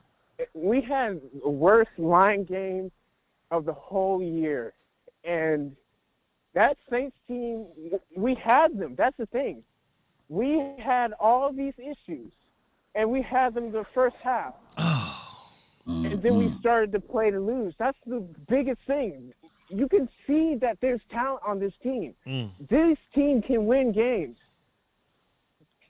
But we have coaches that won't let it happen because they're selfish. The coaches in Tampa Bay are selfish? Style points, man. Dirk Cutter wants to take credit for, I led this team the way I want it to be led. I don't care because the thing is, Todd Monken, when he calls the plays, we are a lot better. We look winnable. We can score 48 points against the Saints.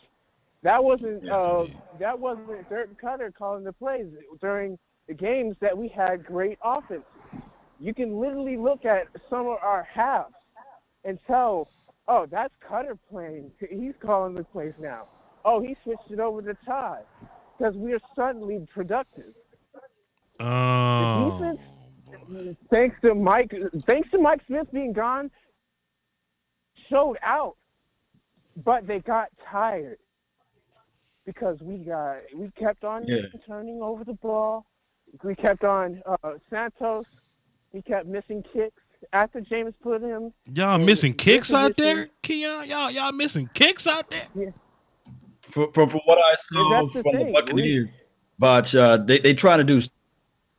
On top of that, when you play prevent, you're preventing you from winning. And like he said, they have a little issues with the too many Chiefs, not enough Indians in the thing. Yeah. And those style points are hurting the Buccaneers, and it's having a problem down the line. You can see those type of issues going on, especially when you look at it from the aspect. Look at the Green Bay Packers, right? When they got rid of their head coach. They said, okay, let's go back to do what we do best. And then on top of that, with the Buccaneers, their issue was teams do this all the time. They scared to run the rock.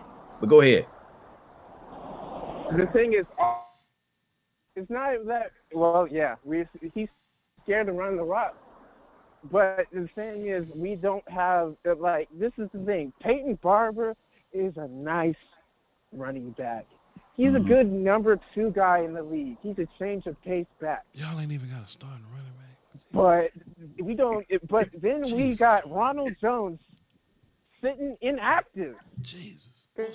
Right. Ronald Jones, the rookie from USC. What's going on with Ronald Jones? They don't. For some reason, they don't want to get him hurt or injured because he's small and whatnot. So then they put him in packages where they can toss him the ball. What kind of and shit then after that, he doesn't do anything. They don't allow him to. They don't put him on the field. They won't let him fail and get his knocks and then try to figure out how to play NFL offense.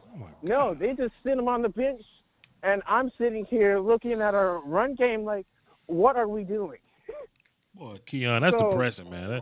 I thought you called in to talk about the Cowboys, man. This hurting my damn heart, man. I'm sorry. I'm looking at the Cowboys, and I see defense that I really like. Honestly, what else? I'm really glad that Amari Cooper went out and he's showing out for you guys. True. He's looking really good. I did not expect it, but I'm glad for it. So that's all I gotta say for now. But if you don't mind, I don't have anything else to say unless you had a question for me. Nah. I mean, so what you wanted me to just mute you and you just listen or something? That what you wanted? Yeah, that's all. All right, cool. But it's good talking to you. It's been a little while, man. Yeah, man, no doubt. You are still one of the faithfuls here. You still one of the GOATs, one of the generals. I'm gonna go ahead and mute you. But Keon basically called in and said we're gonna beat the shot at the Buccaneers. So. Can't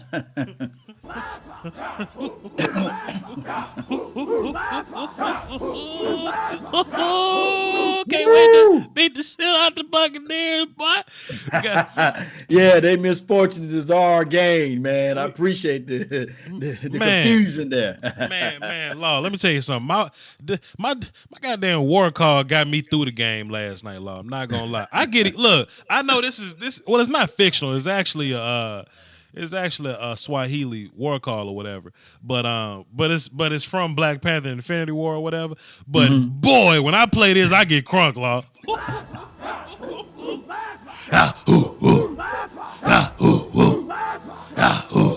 Boy, look at you gonna have me running through a wall, boy. No, if we had this when I was playing football, forget about it. I'd have been a pro by now. Jeez. Let's get back to the calls, man. 469. What's happening? Who this? Hey, this is Blaine Ryder from Plano, Texas. How you doing there, Voch? Man, I'm doing good, man. Let me ask you, what the water tastes like out there in Plano, man? Man, the water is always sweet after a Cowboys victory. I'll tell you that much. That's what I'm talking about, man. What you got for the show? I just wanted to ask your opinion. I don't know if you saw the quote on Twitter, but something about right after or before the play where Amari Cooper got that long ball touchdown. He was talking about how Scott Linehan called another stop and how Amari Cooper knew that they were going to stop the Eagles. Yeah. Sorry, that the Eagles knew there's going to be a stop. Yeah. And so he just told Dak, come on, bro. And Dak told him to just run the play. And then Dak audibled. Amari did the same, caught a touchdown, 28 yards. So I'm wondering, what do you think that says about Scott Linehan? And what how the offense? I got a good question for that, but go ahead. Go ahead, Law. What you got? In times when the wide receiver, and this is what I'm talking about, chemistry, that it takes time for that to develop. That's where I was going. Chemistry between Dak Prescott and Amari Cooper. That's exactly. Anybody knows when Michael Irvin, I think that they was eating up somebody, and he said, you know what? I'm going to go into the huddle and I'm going to run Alvin's Harper route. I'm not going to sit there and run my route and not get the ball because they double the team and me. I want to get the. Now, when Amari Cooper heard the play that was called in from Scott Linehan, sometimes it's all about the flow of the game. Scott Linehan, as an offensive coordinator, he's way in the skybox. So what Michael Irvin did to Alvin Harper, he ran his route and the ball still went with Alvin Harper, and he was like, "Oh, that's supposed to be my ball." The exact same thing with Amari Cooper. Although they called a dig route or a hitch, and he said, "No, I'm gonna take it up the seam." Hey, guys, that's what I'm talking about. There's nothing to do with the play that was called. It was just about the execution that happened. This is what I'm talking about, Cowboy Nation. I just can't wait to Tavon Austin get back out there as well. We're going to see a little bit of opening up of the reverse sweeps and things of that nature. But go ahead, Voch. Now, as a coach, I wouldn't have that. I had y'all ass running heels. You go out there and change my damn play. But like you said though, Law, it says a lot about where Dak and Amari is now. If you go back and listen to an interview, because the interviews will tell you so much, man. Like, don't be a regular Cowboys fan. Be a little extra. Go online and listen and listen to the post game joints. A couple weeks ago, Cooper actually complimented Dak and said that he likes that Dak actually listens to what he has to say. So if Coop sees a look, Coop is actually football smart. Let's not get a misconception there. So if Coop sees like a certain leverage, a certain coverage, he sees how a guy is playing the corner route, then Cooper will see it and adjust to it. Now, something I'm excited about when I go back and watch the film, I want to go back and watch the play that Cooper scored and see how he attacked it. Did he just run a 9 and win with speed, or did he fake the comeback and then go into the 9? You know what I'm saying? Like, that's kind of what I want to see from Cooper. I want to see how he set guys up. So it's going to be an interesting week of film to kind of figure that out. But I can appreciate that Dak and Coop had the awareness to see something, make a change that'll work, and make it happen. Now, granted, it works, so we're patting them on the back. If Dak would have thrown an interception, then they're undisciplined, and we got to blame the coaching, and they just want to do what they want to do, all that type of stuff. But it works, so we ain't got to talk about that. Hey, Voch, you remember last year when the punter, he saw what he seen out there on the field, and he said, "You know what? You're right. Hell with what the coaches said. I'm going to take this," and we call him the Punisher, right? He took and he run that fake punt on his own. So sometimes players got to be players. Ballers got a ball. That's all I'm saying. But that's a good call. It's a good thought, though, man. Good call, man. I wouldn't dare call Chris Jones the Punisher. Hey, last year, that hit that he gave on somebody, he laid the wood, man. You got to give him some type of nickname. I wouldn't dare call Chris Jones. I wouldn't dare call Chris Jones the Punisher. You wrong for that. Let's get into another call before I search for these interviews, man. 706, who this? Yo, this is Rude. We're Rude. What up, Rude? What you got for the show, man? I just wanted to give y'all a heads up. You and Law Nation are my two favorite YouTubers. Okay, appreciate it. I just wanted to, call out for the Wolf Pack. Okay. Are you a sheep or you a wolf? Okay. Keep going. All wolf, buddy. All wolf. Woo! Yo, one more thing, Voch. Yep. We're going to fucking crush the Colts. Okay. Peace. Okay, that's all he won. Okay, cool. I'll take that. That wolf must have scared the hell out of him, did it? He ain't want nothing else. Wolf on your end. Yeah, I heard. Yeah, we heard it. He ain't want nothing else. He just kind of wanted to step in and say his piece and get out. I can't be mad at that. Yeah, that's good stuff. Good call, man. Hey, Voch, I got about 5 minutes. Go ahead, go with it, man. All right, one more then. 706. What's happening? Who this? This is Jay out of South Carolina. What's up, Jay? What the water tastes like in South Carolina? Man, it's a little snow in some areas, but it ain't hitting on that. A lot of Cowboy fans up around this area. I got you. I just want to say, I think we got to give Jerry a lot of credit. Jerry Jones, man. A lot of people say Jerry delusional. He's just crazy on him, but he always put us in position. He always give us talent to work with, He came out and said that the offense kind of remind him of the Rams. He took a lot of heat for that. Yeah. But, I think that it's starting to look sort of like that if we can start to hit some of them missed throws a little bit and keep the running game going. True. We'll get there. Blocking up front, connecting on D passes. We ain't that far away from it. Limited turnovers. You're right. Yeah. I just like the scouting department. What's the guy named? Will McClay. The general. Yeah, Will McClay. That guy right there. I guess he did his homework on Amari Cooper. They went down and talked to Nick Saban in Alabama. Saban said, "Go with it. Let's do it." Yeah.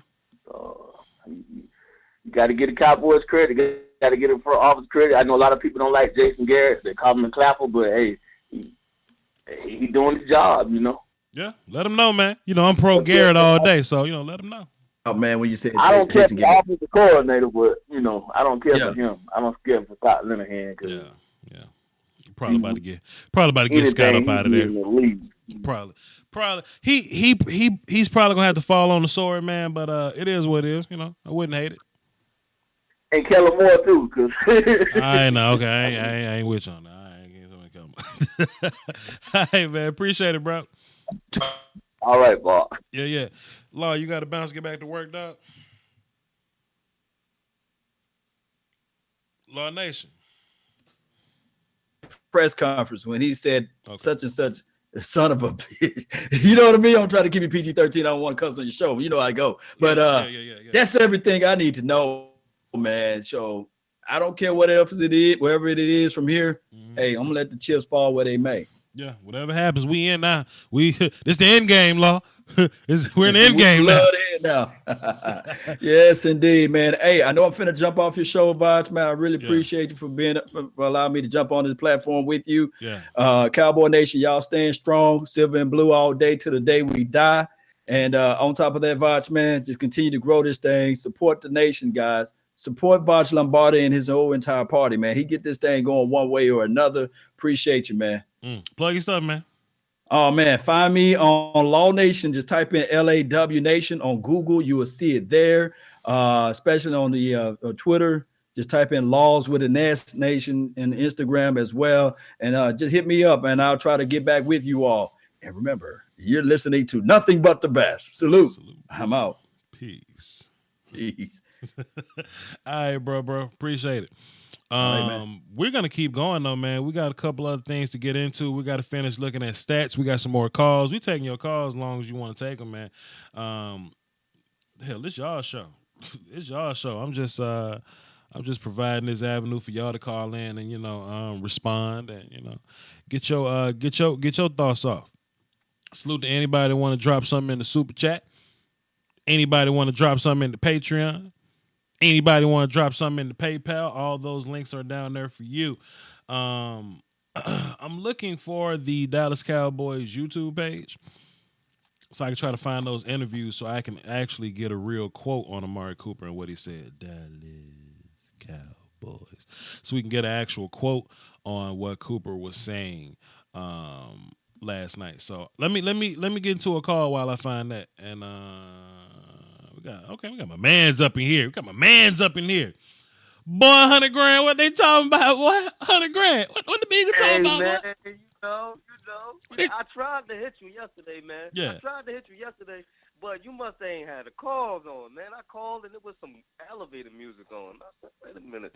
I wasn't live then, man. I wasn't live at that point, dog. But I saw you on the YouTube though. You were talking. I mean, I was live, but the phones weren't probably weren't live at the time. Yeah. Okay. I want. Hey, man. Talk your talk though, honey. Let me turn your volume up a little bit. Talk your talk, brother. My voice is still hoarse, my dude. Listen, man. Listen, fam. Time out. First of all, $100,000. First of all, what the water tastes like over there, bro? Listen, it's sour, man. It's sour. Even though the Giants got a little win, they still, they sad, man. It's sad. They sad. They only hope is Saquon. Saquon's the savior. Saquon's the greatest. Y'all act or something. Right. You know? Right.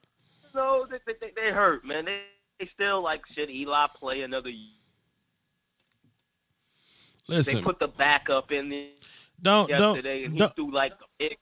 Don't even put your energy on the Giants, man. Don't even lose none of that good, positive, clear energy on the Giants and dirty up your aura. Don't even listen to that. And then it don't hurt because we winning. Just make them sick. Just make them sick because we winning. We on a 5-game winning streak. I ain't listening for the second straight year. They're trash for the second straight year. Yeah, you know what I mean? Don't even waste your energy, man, with the G words and the E words. Don't even listen to them. It's just greatness, you know what I mean? It's just greatness. I told you, man, go on this thing with me, put $100 up on the Cowboys with me, man. You listen, man. What you want me to do, boy, man? You gonna send $100 for me to bet? Let's see, boy, man.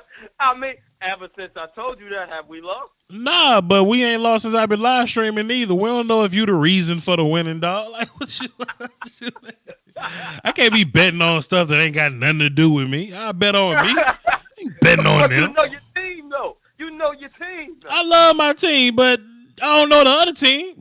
I don't watch film on them every week. What's wrong with you now? Talking about, bro? Listen, man, they say a true fan ain't a fan if his money don't speak. Somebody lied to you. Somebody lied to you to get your money. That shit ain't true. There's plenty broke fans out there. There's plenty financially responsible fans out there. There's plenty fans that just paid their rent. What do you mean? Out of here. Hey, man. Hey, why it's legal, you can do it, man. Hey, man, just blame it on the government. Man, they made it legal. I'm making my money with the Cowboys. I'm happy for you. 5 straight, baby. I'm happy for you. Put something in my super chat. Don't say you ain't got it. I'm giving you all this information. I'm messing with you. But I'm going to tell you right now, Yeah. my thing is right now, and what's got me scared, this team is scary. This team is young. This team could dominate. But my thing we got to win this year, man. And I'm going to tell you why we got to win this year. Because Dak got to get paid, man. Sure. Dak's got to get paid. And if we pay Dak, we can't pay Dak, Zeke, Cooper, and keep the defense. Somebody got to go. We got $70 million. I know we don't want to think about this right now. But somebody got to go. We can't pay everybody. Dak, every Zeke, great quarterback that's great got playmakers. There's only few quarterbacks that can still perform and don't have no playmakers. And I'm sorry, Dak ain't that quarterback. If Zeke ain't there, Dak ain't Dak. Well, Dak wasn't Dak until Coop got there. Well, it's a lot of quarterbacks who aren't who they are until help gets there. You know. Yeah, it's only a few Aaron Rodgers and Drew Breeses and Tom Brady. Tom Brady, sure. You know what I'm saying? Dak ain't one of those. Sure, he's not. He's not. But that's my point. And I hope he realizes that. But listen though. That's my point though, because nobody's that guy. Nobody's those three guys, but those three guys. Even if you had a quarter look, take a look at Ben Roethlisberger. I remember like AB got hurt one time, and Le'Veon wasn't playing. Ben was looking real pedestrian that one time, man. Ben was looking real unlike Ben. But when he got his guys, he's who he is, you know? Now, Ben can have a backup running back, but AB and his receiving core is still intact, man. Every quarterback needs players. And my whole thing is, I don't know how long you've been tuned in, but I was talking about earlier, is Dak's problems you can fix. I don't want to go get a quarterback that got a problem that we can't fix. You know what I mean? I was talking about Peyton Manning earlier. I think he's the greatest quarterback of all time. But how much better would Peyton Manning be if he was clutch? Dak is clutch as fuck. He is. Dak is clutch. To get a quarterback like that. It's hard to get a quarterback like that. And they say they love to compare Carson Wentz to Dak. Carson Wentz is better than Dak. I'm sorry. Carson Wentz ain't clutch, man. Game on the line. You can't say Carson Wentz, go down there and give me a touchdown. Everybody say, yo, if we would have got the ball back, Carson Wentz would have went down the field. Are you sure about that? Mm. Because I haven't seen it since he's been in the league. I ain't seen it yet. Yeah, but but when you look at what Dak is good at, you know, then you look at what Dak is bad at. You can fix what's bad about Dak. You can't fix what's bad about Matt Ryan and Matt Stafford. They kind of stuck in their ways already. You know what I mean? They are who they are, player. You know what I mean? Dak is still young. Dak got to work on his accuracy, and I'm not worried about that deep ball to Gallup. Throw it. Sure. If you hit, you hit. But throw it to show. Listen, you could double up on Cooper if you want to. All Gallup got to do is catch one of those, and you through. So everybody complaining about that. Oh, he ain't connecting with Gallup. He don't have to. It's just the fear that you put in that defense. Dang, he was that close. To think about it, if he would have connected with Gallup, game would have been over. Sure. Game would have been over if he would have connected with him. And that's 2 games in a row that game would have been over if he would have connected with Gallup. So I'm not worried about him and Gallup. I'm not worried about that. They gonna get it together, and I'm telling you right now, they gonna connect on 2 or 3 of them deep on them deep throws before the season is over. Best and believe, trust me, because that's one thing I see. Gallup is that type of okay. Coop is just gonna lull them to sleep. Oh, we gotta worry about Coop. We gotta worry about Zeke. We gonna forget about Gallup. Gallup gonna have a big game. Tell me what's coming. It's coming, fam. Gallup gonna have a game where he gonna put up 200 yards, 250. I'm telling you, because they not worried about it. Like, man, we ain't gotta worry about him. All right, keep sleeping on Gallup if you want to. I'm telling you, he gonna have one of them games. And our tight ends did good today. Yesterday. That surprised me. Tight ends showed their ass off, and we needed them to. They showed their ass off, man. Got to give it to them tight ends, man. It ain't all about Coop. Them tight ends did their damn thing yesterday. Yeah. Dalton Schultz had a pretty good game. I mean, we kind of threw the ball to Blake Jarwin when we needed to, but as far as the tight ends, Dalton Schultz was the one that led us. So I feel you on that. Yeah. But something I was just looking at as I was writing down or whatever. We got $70 million in cap space next year. We finally got a lot of dead money off the books, so we'll be able to pay some guys this year. Some guys gonna have to wait. And I do think it depends on Dak's number. Like, for example, right? Say he wants like $25 million. I'll pay Dak $25 million right now. I'll do it. And the reason I say that is because not only is the salary cap going to go up, but quarterback payment is gonna absolutely go up. Like, think about how much money like Pat Mahomes going to get when it's time for him to get paid. He's going to be in the high 30s somewhere. You know what I'm saying? Yeah. Pat going to be in the high 30s. So by the time that happens, we'll be looking at Dak with a okay, we got a discount here. we got a lick here. You know what I mean? Carson going to want to get paid. I'm sure they're going to pay him. And it's a lot of other guys, man, but I don't mind $25 million for Dak. Zeke's going to want some bread. We'll see what the franchise does with that. But I pay him. Since they're gonna franchise Zeke, you don't think they're going? You don't think they're going? Yeah, because you can't franchise DeMarcus Lawrence. You can't. You already did that already. I think. He's gonna want his money. I think D-Law's getting paid this year. Byron's getting paid this year, and I think Cooper's getting. Don't forget about Jalen. Now Jalen, his contract coming up. Is he eligible this year? Coming up, gotta pay him this year or next year. I'm fine if I got to pay somebody in 2020. A lot of things gonna happen between now and 2020. I'm mostly concerned about 2019. Coop is definitely up for 2019. Yeah. Coop is up this year. You gotta put. Yeah. Coop got one more year. Yeah, you're right. Coop got one more year. Coop, Lawrence, and Byron are definitely this year. Dak will probably be like on the back end of. He'll probably get extended like going into next year or something like that. Zeke probably gonna. But we probably gonna use as much time to get Zeke up out here as we can. Boy, we gonna get that fifth year. They don't do Zeke how they did to Marco Murray. Somehow, we can just get Andy running back. No. Well, they made that mistake. Don't make it again. I don't think that was a mistake, man. I don't think that was a mistake. DeMarco Murray was done. He was going into being 30. Zeke ain't 30. Zeke's still young. So I could possibly see an extension for Zeke. They're thinking you could get any running back to just put back there and thinking they just gonna go to work. I hope they don't think if they say, all right, we just gonna run Zeke and then we gonna get rid of him. You better do your research on another running back coming out the draft because we got to do it with Saquon and we need a running back, man. We can't just no. We'll see. I don't think we're gonna do the whole any running back thing no more. I think we're pretty much over that. But I do think we're gonna keep good running backs up in here, though. I do think that's gonna be a thing. So that's what I'm saying, and we need a tight end badly. We need a tight end that they did good, but I don't know.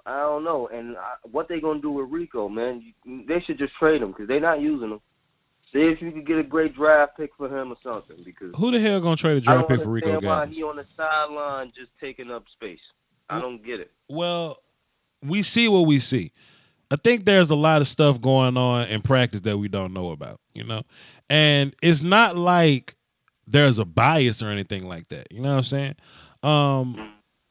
I really think that there's something's going on that we don't really know about. I mean, maybe it's the receiving side that Rico's got to figure out. Rico's been blocking pretty well as of late. Yeah. As of late, Yeah. but we got it. It's something going on we don't know.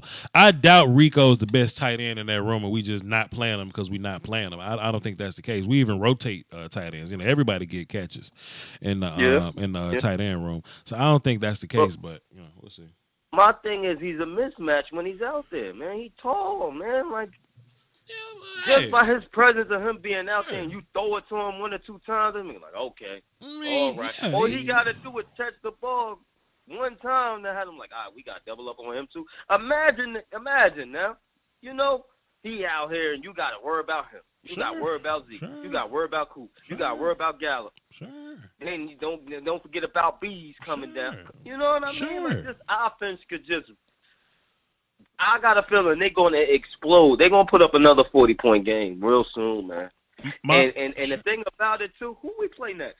We play the Colts next. Then we play Tampa Bay. Then we play the Giants. Everybody's talking about how we beat the Saints. And I just saw how the Rams got beat last night. If you don't think we can't win the Super Bowl, you crazy. Yeah.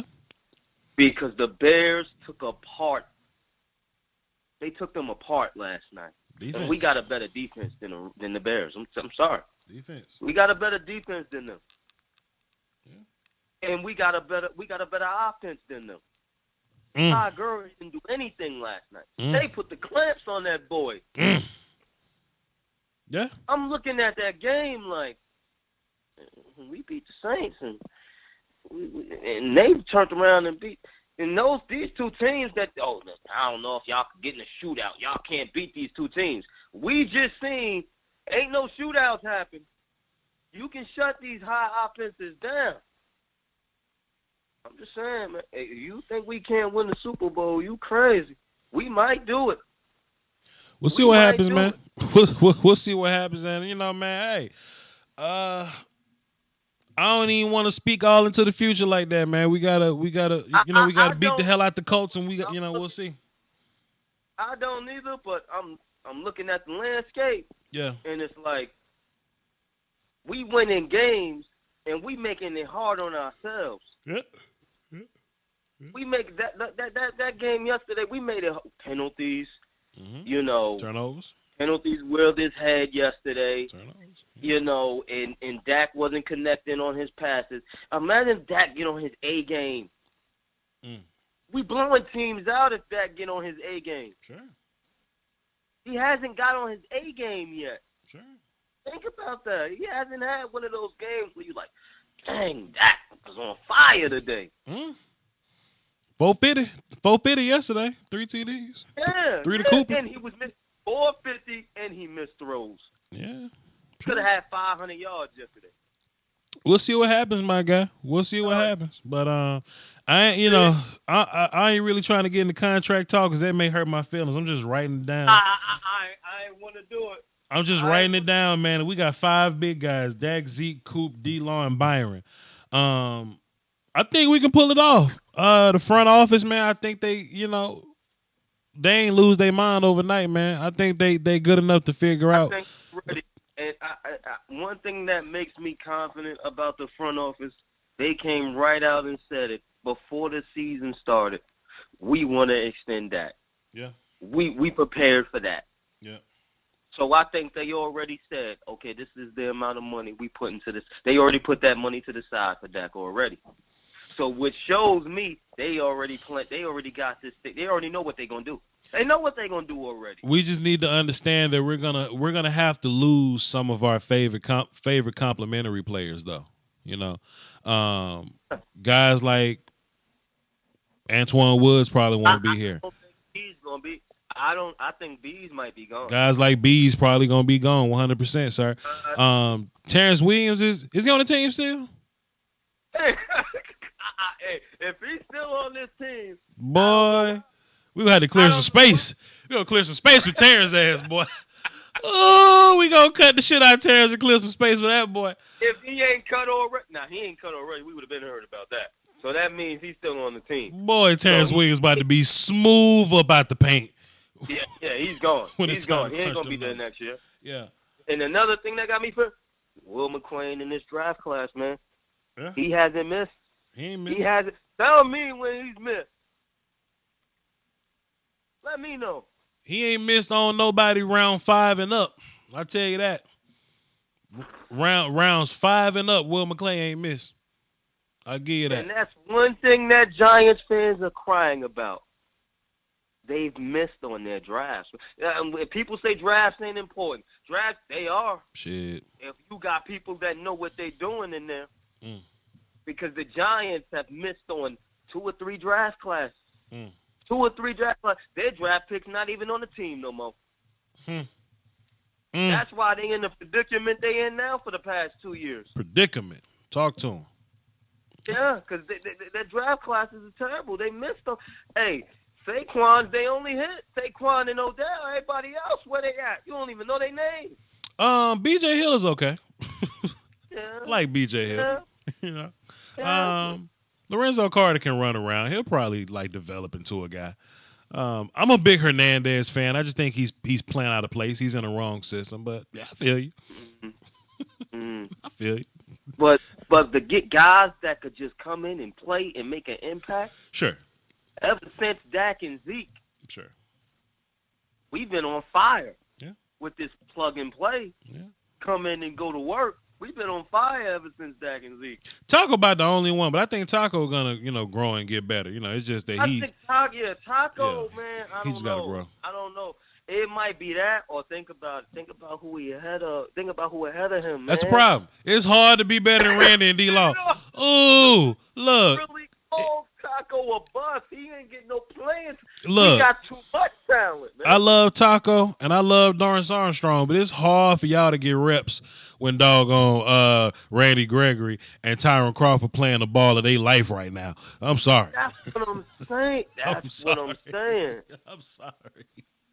That's what I think Taco was getting so much better. I think Taco getting so much better. But Lord, you look at what Randy Gregory out there doing. Jesus. Yeah. Look. You ain't gonna get no playing time. $100 grand. Complaining. $100 grand. We all knew Randy was gonna come out slow and he was gonna have to work his way back into the system. Randy got 6 and a possible sacks in the last 5 games or something. Exactly. That's why you think they putting up with his bull? Why you think they putting up with his BS? The calls he be doing that time. Ain't no BS. If he wasn't doing that, he would have been said that. It ain't no BS. Randy's perfect. Randy's done nothing wrong. There is no BS. Oh, that boy Randy. Oh, Randy's ball get off his so. Oh, did you see Randy turn that? Oh, I'm dropping the film session. Oh, Randy's so nasty. I can't wait to drop film on Randy this week. We'll take those as long as you give us a sack. Oh, give us a sack. Randy, you can hit Carson Wentz in the shin all you want to. Oh, just sack him next time. Oh. And just think about how better this defense is going to be. when Chris Bouchard, the defensive coach. I ain't falling for that. I don't care. I want to keep things the way it is now, fam. You will keep what's the name called? He wants to retire though. Chris. I still want. See, out of all the coaches, I would want to stay. I would want him to stay. Rob Marinelli is the only coach I know that can get sacks out of Jeremy Mincy and George Selvey. Yeah, I want him to stay. He's the only one. Hey, he want to retire though. He wants to retire. So hey, man. He's the only one. George, you remember we were like we really wanted Mincy on the team, and we really wanted Terrell McClain on the team because we thought they was great. But Rod just amazing. And damn Malik Collins playing the best ball of his life. Boy, look, I see Randy got the ball. So I said, look, Randy, just jump outside one time to even this out a little bit. I said, Randy, hit somebody in the face mask, just even this out a little bit. You getting off the ball too good, boy. He can pull that out of people, and Chris Bouchard's the same way. He can pull that out of people too. That's what I like. He can pull the talent out of you. You know what I mean? Jeez. Like, who would have thought Byron Jones would have been the best corner in the league? You know what I mean? Like, Reggie? Talking best now. corner in the league? You talking now. Shutting everybody down. Boy, you talking now.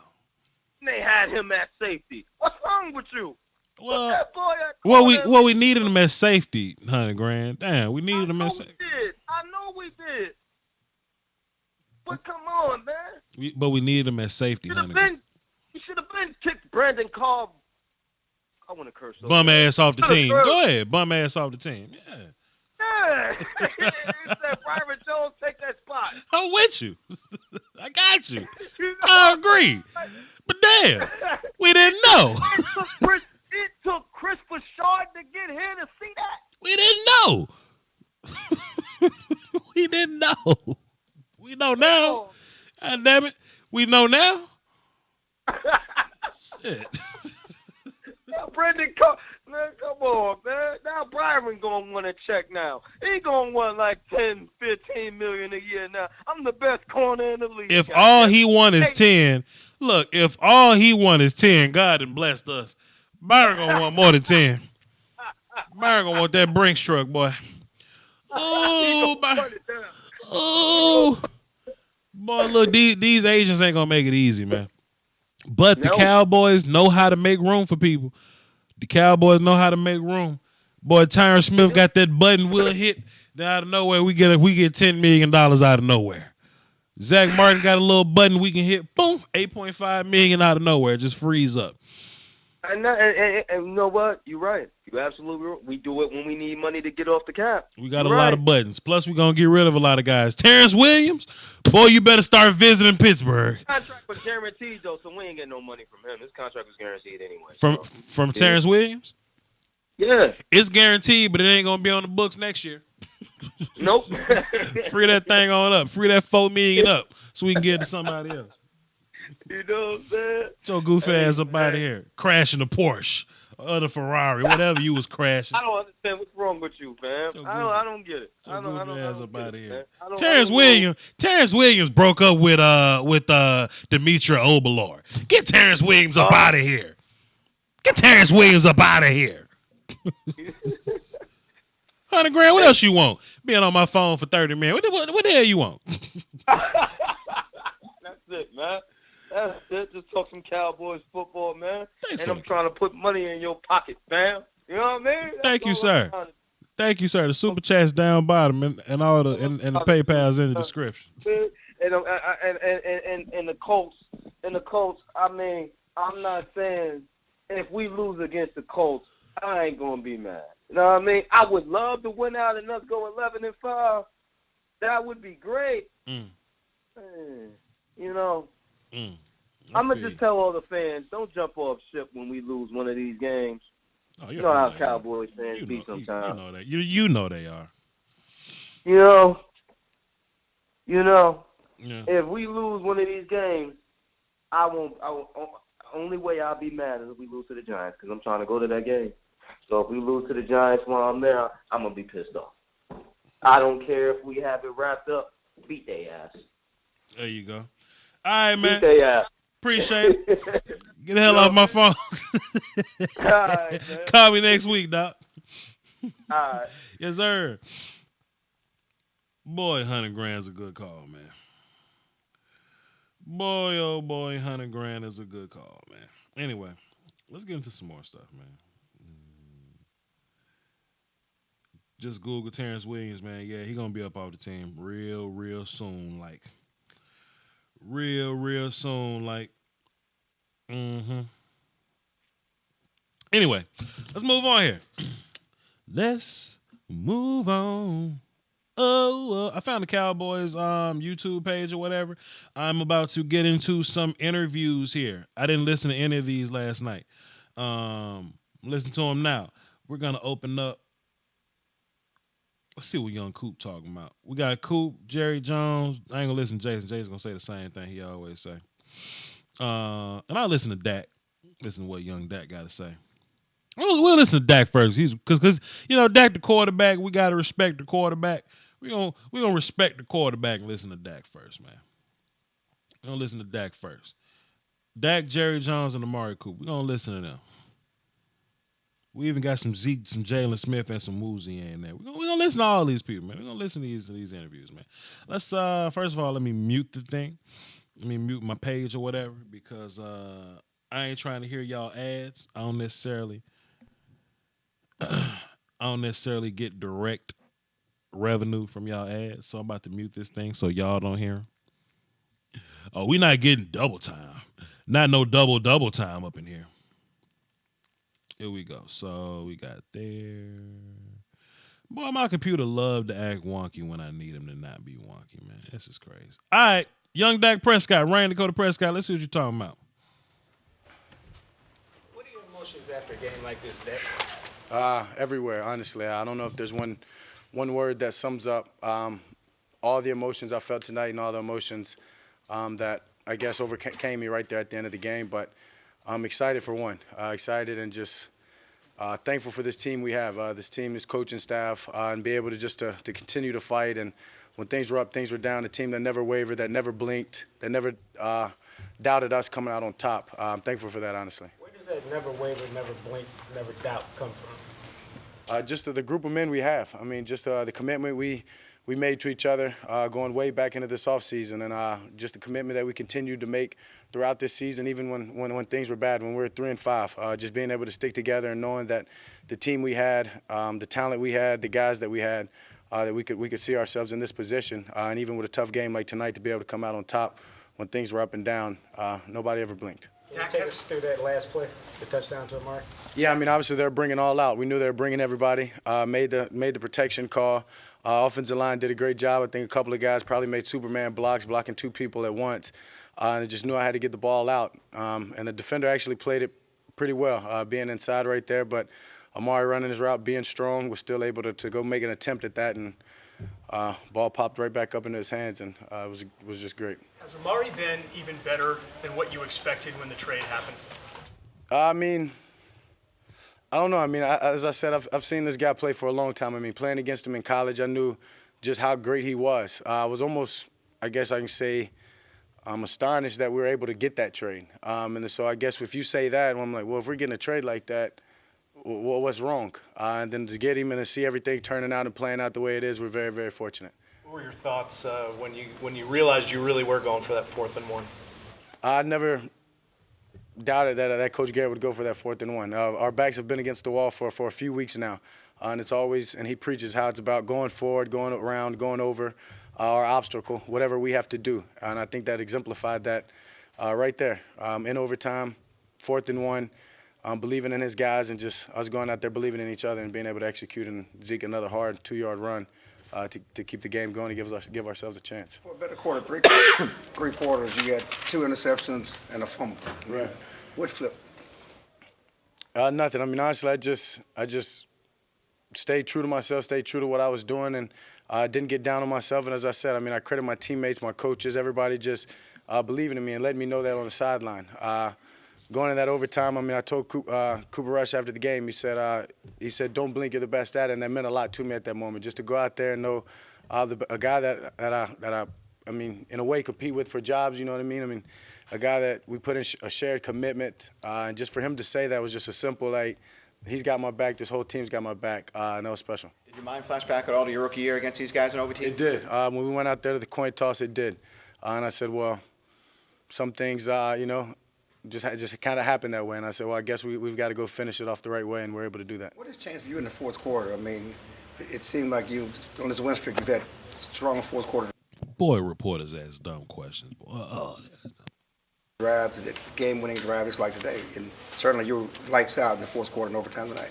like he playing bad on purpose in the first 3 quarters. And all right, it's fourth now. All right, let's figure this out now. I mean, as I said, I'm never going to give up. I'm never going to stop. And when you have teammates and you have coaches like you do that support you and that push you and believe in you and everything, that no matter what goes on, no matter the interceptions, no matter the fumbles, they've always got your back. It just allows me to just keep my eyes forward and stay focused on my goal, and I've just been able to do that here. What's going through your mind when Maher's jogging out there to attempt a 62-yard field goal? No doubt about it. I've seen him hit it before, and I knew he was fired up. He missed that one earlier, and I knew that bothered him. I knew he wanted to go out there and redeem himself. He's done that actually a bunch. I mean, maybe not a bunch. I shouldn't say that, but a few times, missing one early and coming back and making a huge kick for us. And that was just another example of that. And that just shows the heart of that guy. Yeah, I missed one earlier. I shouldn't have missed, but I'm going to come out here and make a 62-yarder that the team needs, and great kick. Which of those mistakes early on for you, you're going to hurry back and see what you did wrong and want to change it? Which one bothers you the most? I mean, I know what I did wrong on all of them. I mean, I guess I guess the sack fumble. I mean, I know the first interception. I mean, the guy made a good play. He came off of a corner route right there on the tight end and made a good play. I guess I can say I could have thrown it earlier, whatever. But I mean, that was a good play by that guy. And then later, I just completely missed the throw. I mean, it was just a high throw on the 4 route. It was the right place to go. It was the right read, and just missed that throw. But I've got to stop. I've got to stop fumbling the ball in the pocket, point blank. Period. So that's one that's going to bother me. Well, Dak, Jason talked about the resiliency of this team and fighting through adversity. How do you, as a person, keep the mental toughness to just say, "Hey, I got to keep moving forward"? Yeah, it's easy. I've been through a lot in life, and I've never questioned anything, never asked why on anything. I've just always believed in my purpose, and just been able to keep pushing forward. And today was special. Today was a special day, emotional day. I mean, I had two friends here, Kendrell and Zane, and they just mean a lot to me. And just to see those guys before the game and just everything that they've been through in their personal life. I actually wrote a K and a Z on my arm, and I looked at that all fourth quarter long, knowing the adversity that I suffered or the adversity I had early in the game, and just kind of used those guys as inspiration, just to get me through that fourth, and knowing those are two young men that are watching me. And it's important for me to go out there and be my best. You gave those cleats away. Just talk about doing that and making their day before the game. Yeah, I mean, Kendrell, he actually designed those cleats, so that was special. And I credit Kendrell for giving one of the cleats to Zane. I mean, that shows his character and the guy he is. So, I mean, as I said, those guys inspired me so much. I mean, this is, as I said, it was an emotional game. It was a special game, a special week. For me to be nominated, being one of the Walter Payton Man of the Year nominees meant a lot to me. I'm not somebody that really weighs a lot in, I guess, on awards and things like that. But anytime you get noticed for things you do and your heart off the field, I take a lot of pride in that. So that meant a lot for me just to be able to see those guys, two young men that I give credit for allowing me to even be a nominee for the Walter Payton Man of the Year. And as I said, they're just a huge inspiration to me, and it was just important for me to give those guys those cleats. You guys were 3-5 at midseason. Now you got a 2-game lead in the East with 3 to go. How did that happen? As I said, we've never wavered, we never blinked. We knew the team we had in training camp, and we knew the team we had when we were 3-5. And we didn't stop. We're never going to stop. As I said, our backs are against the wall, and our backs are still against the wall. So regardless of whatever lead we have, this is a team with a mindset and mentality that wants to go one way, and that's forward. We're going to continue to do that no matter what we have to do. You said you knew Amari was good, but did you know he would have this type of impact on the offense and what he's opened up for you in the passing game? Yeah, I mean, he's an incredible player. As I said, yeah, I knew he was good. I knew he was going to be able to get separation and get open and make great catches. But when you just see the run after catch, him breaking tackles, and just being that great of a player, as I said, I'm just thankful we got that trade. What were your thoughts on Zeke's day today? Hard fought game. Ezekiel Elliott game. I mean, a lot of bruising runs, a lot of short runs that turned into a little bit longer runs as the game went on. I mean, credit the offensive line for giving him holes, but he was just physical and dominating all game long. Nothing short of what Zeke's been doing all year long. Dak, in terms of winning the NFC East, what does this victory do for your grip on that? One more time. In terms of winning the NFC East, what does this victory do toward that goal? I mean, I guess it gets us one step closer. Simple as that. But, I mean, our focus is on next week, and that's Indy. And we're worried about that. And I know if we go in there and we get that win, it gives us a better chance of doing that. So that's our only focus, is going to get another win next week. Well, talking about Indy, obviously they upset Houston's 9-game winning streak today. You know that's a tough place to play, and it's certainly going to be a big challenge again next Sunday. I've never played there. So, I mean, looking forward to it, looking forward to going on the road. As I said, we've got a great team that's got a great mentality and mindset right now, and we're just looking forward, and they're next, and they're on our way. Do you feel like you guys answered Grugier Hill at all? Haha, there you go.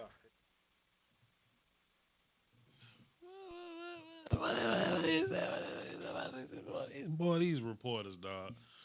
Well, Dak, how do you flip the switch on in the fourth quarter there? I'm just, Hey, Dak, what does this mean for the NFC East? Well, we beat the NFC team in the East. Do you like the Eagles? How do they end as an opponent? Right? Yeah, 2016 went overtime versus the Eagles. How about that? Just similar, right? Similar. Yep, overtime. Yep, Eagles. Yep. Absolutely. 100%. Yeah. Well, people so trash, boy. Boy, reporters are so trash. I mean, what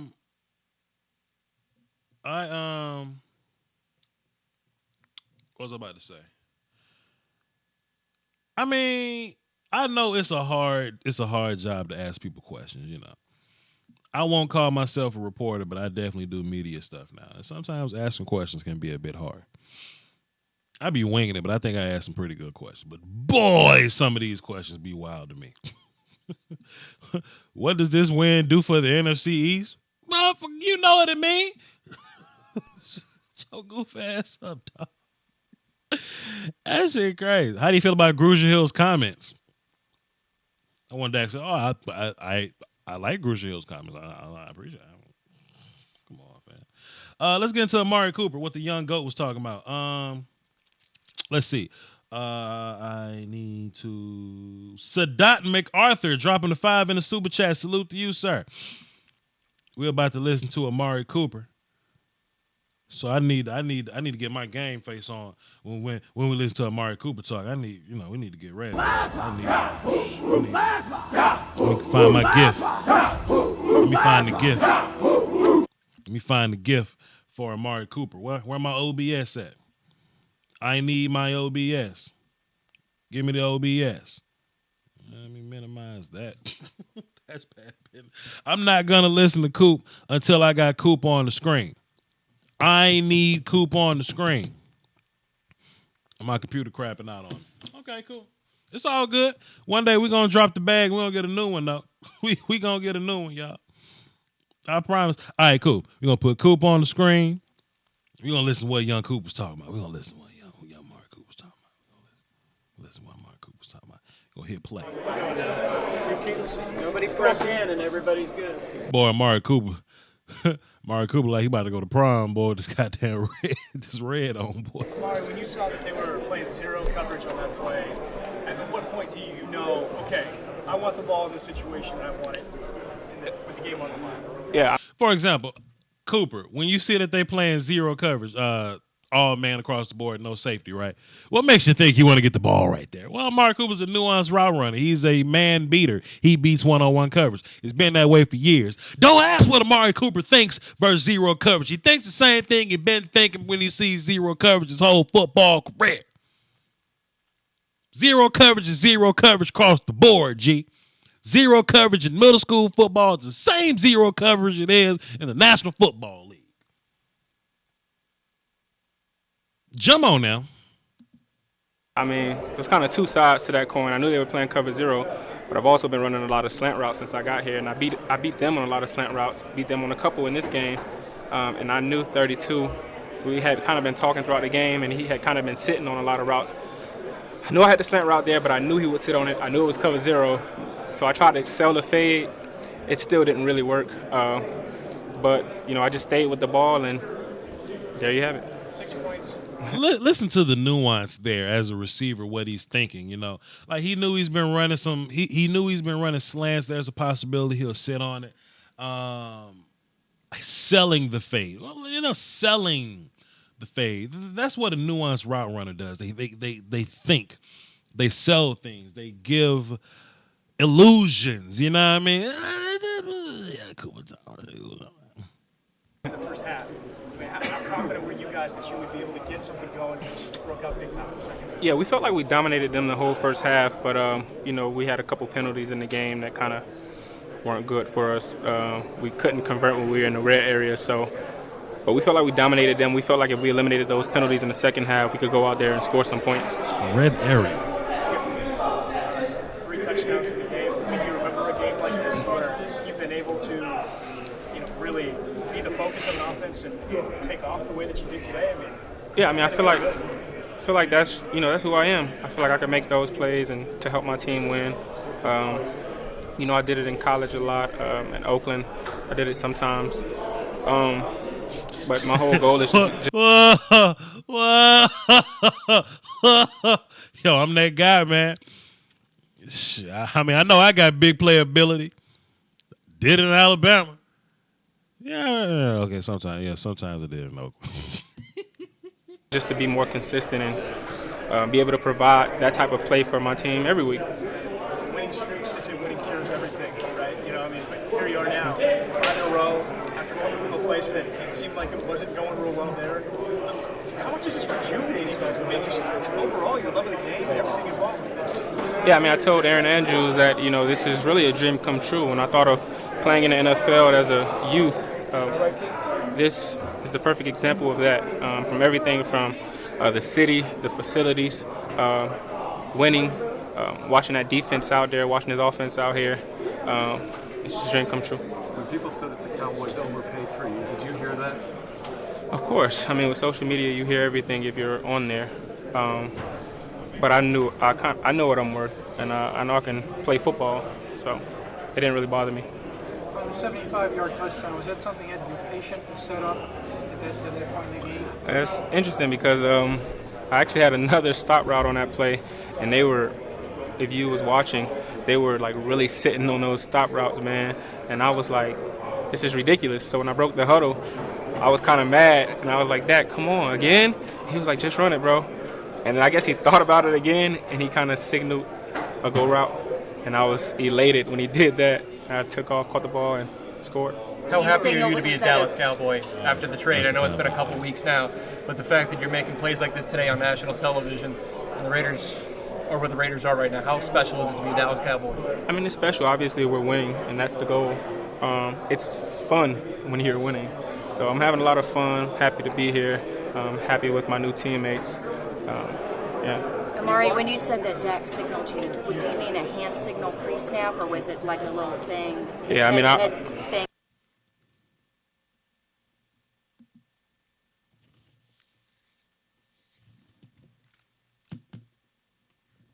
Hold on, wait a minute. Go back one click. Do you mean a hand signal pre-snap, or was it like a little thing? Yeah, I'm happy with my new teammates. Amari, when you said that Dak signaled you, do you mean a hand signal pre-snap?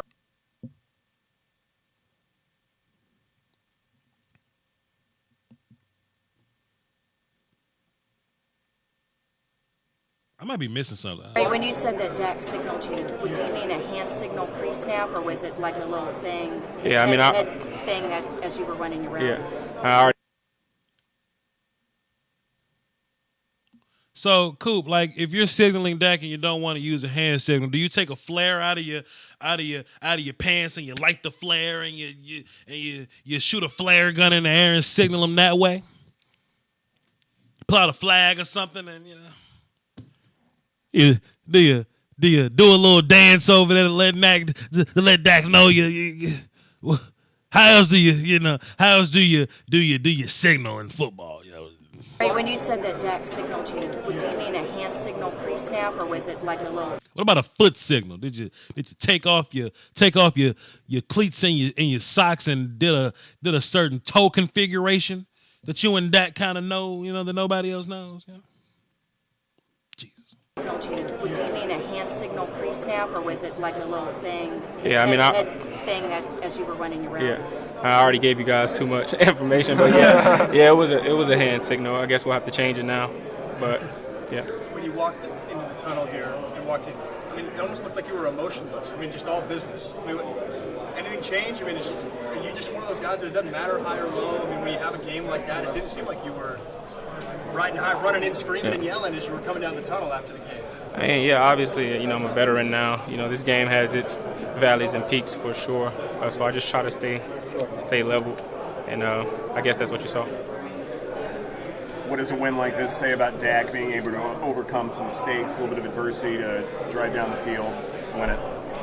Oh yeah, I mean, I was able to see it before I got here. I was able to definitely see it when I got here. Dak is a really resilient player. He doesn't let anything affect him. He goes out there, he plays the next play. He's always believing and having faith that we can overcome anything, and that's what you need from your quarterback. Boy, oh boy, media. Boy, the media. Y'all wonder why I talk my shit. Let me hear what he said with Aaron Andrews. Let's go with Aaron Andrews. How would I find that? How would I search that? Amari Cooper post-game interview, Aaron Andrews. I don't know. Let's listen to Jerry Jones first, then we'll go find Coop. See what old Jerry talking about. Medlin, I sent that last pass in. That's called the Jones pass off the defender. Get it going. So yes, I'm meddling. Jerry, how satisfying is it? You made a big commitment in the Amari Cooper trade. Now you get a big payoff. Well, I can't tell you how pleased I am that from our fans to everybody involved that he is such a complete player for us. And when you see him not make much, not have many plays, not many targets early, and then turn around and change the game like that, then you realize what kind of impact that he can have. And so I'm proud for everybody out there. The first thing I saw Dak smiling was, boy, we like that Cooks, buddy. So it's a good feeling.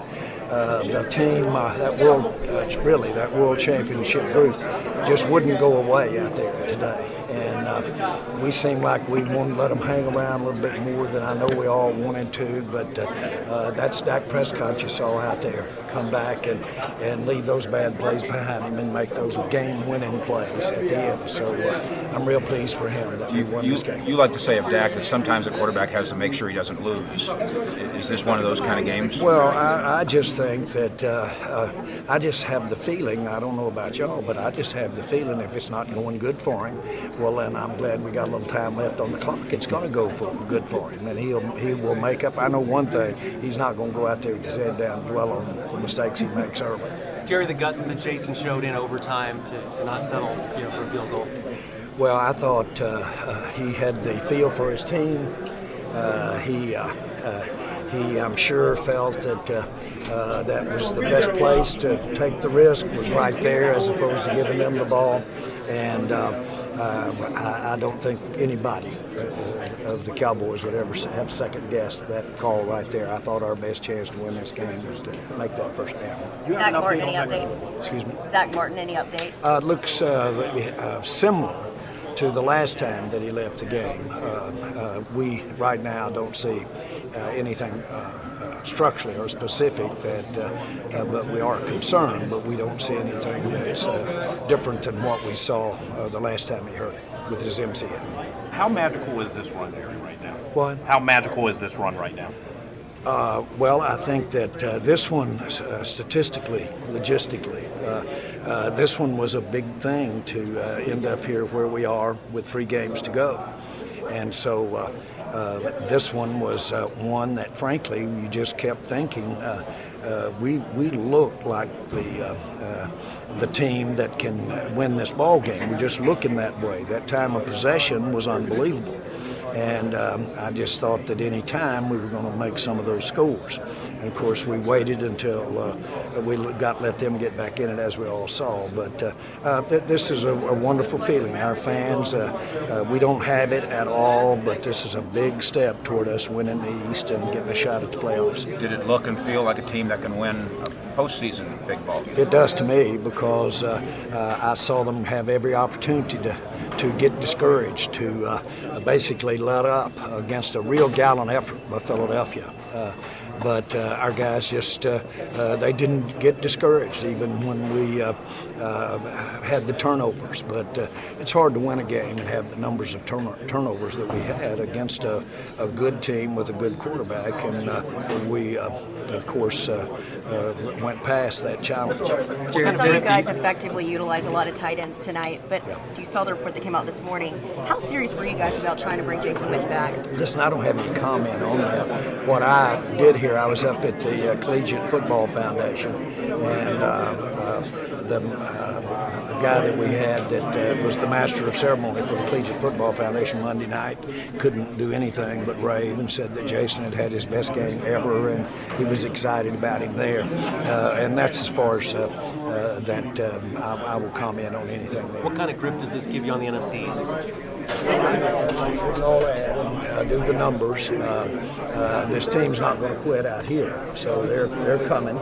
And frankly, that New York Giant team has got some renewed life in it. So I don't want to say anything other than this is a good spot relative to obviously where we were before Thanksgiving, or back way before Thanksgiving. Against Washington last time. This is a good spot to be in. I mean, this was a strategic. Last week was a motivational build your shoulders to stand on type win against New Orleans. This basically gave us some numbers to work with in the standings. Jared, do you feel like your team may be over-relying on the defense, or is this just what you guys are, what your identity is? I don't think there's anybody on the offense.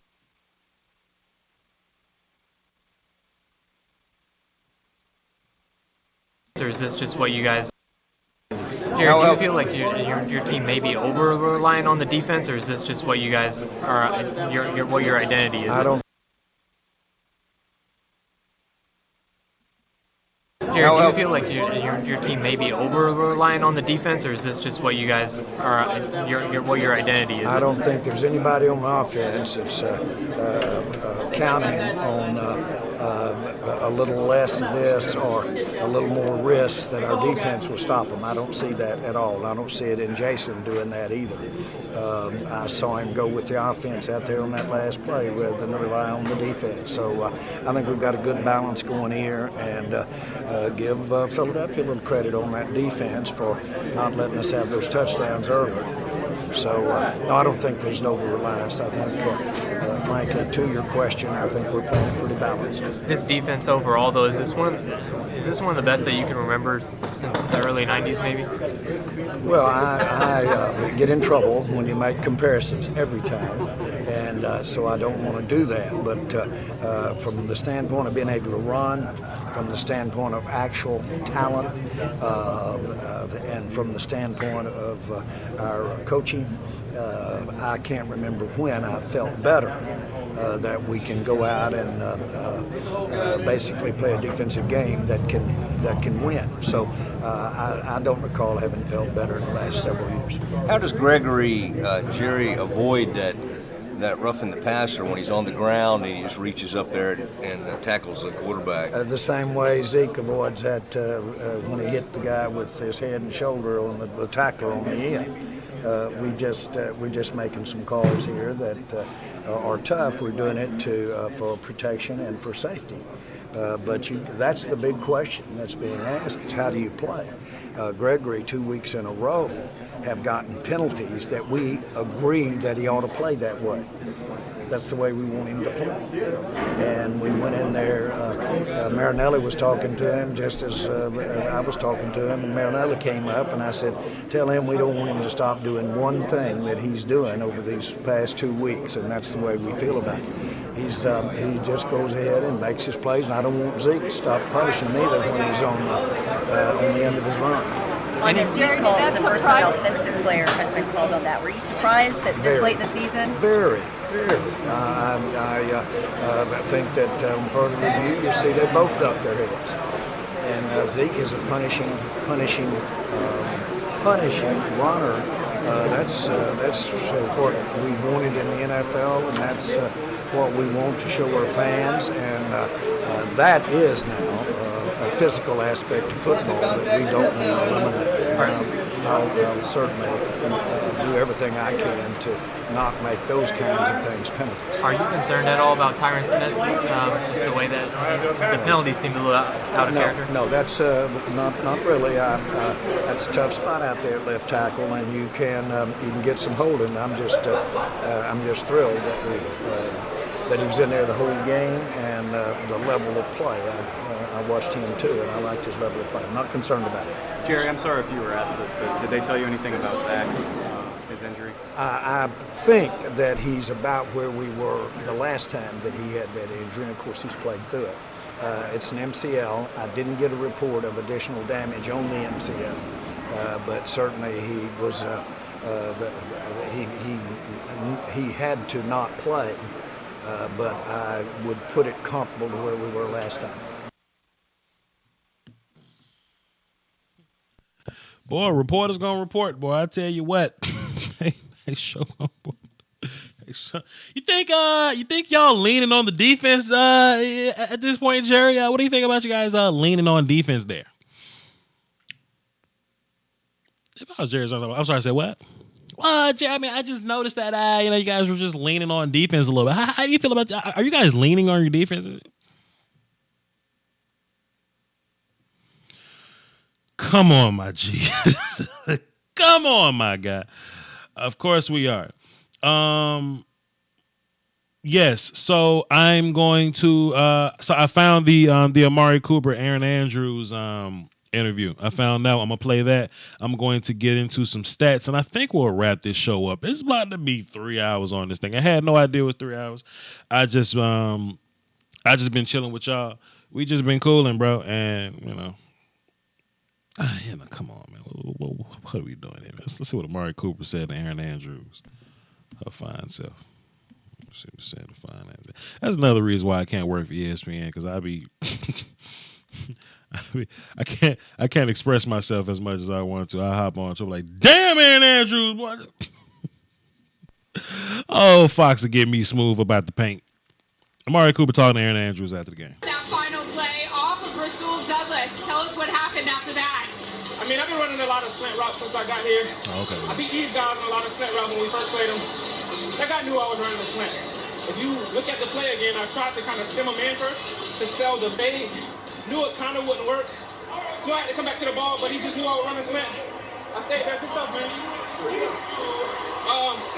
So I just stayed with the ball, and thank God. Thank God. Well, the Cowboys are thanking you. Of course, 3 touchdowns today, but Jason Garrett. The Cowboys are thanking you. Brought to this team. You've brought a confidence. You've brought a juice. What has it been like for you joining the Cowboys? It's been a dream come true. When I was young and I thought about playing in the NFL, this is the experience. This is really the experience. Everything from the city, the facility, and just coming out here playing, winning, playing with passion. It's exciting, so it's been a dream come true. And having moments like that, I'm sure. Thank you so much. Thank you. All right, Joe. Amari Cooper. All right, cool. We're gonna get Coop up out of there, man. All right, so I want to take a look at some stats. Well, let me check and make sure. Make sure anybody on the phone, because I ain't looked at the phones in a minute.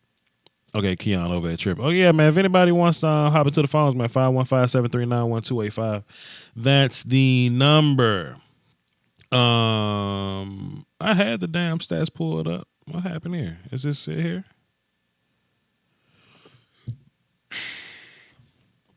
Excuse me. Okay, cool. Had the stats pulled up. Here we go. Let's take a look at the Cowboys here. Let's see what the Cowboys stats were.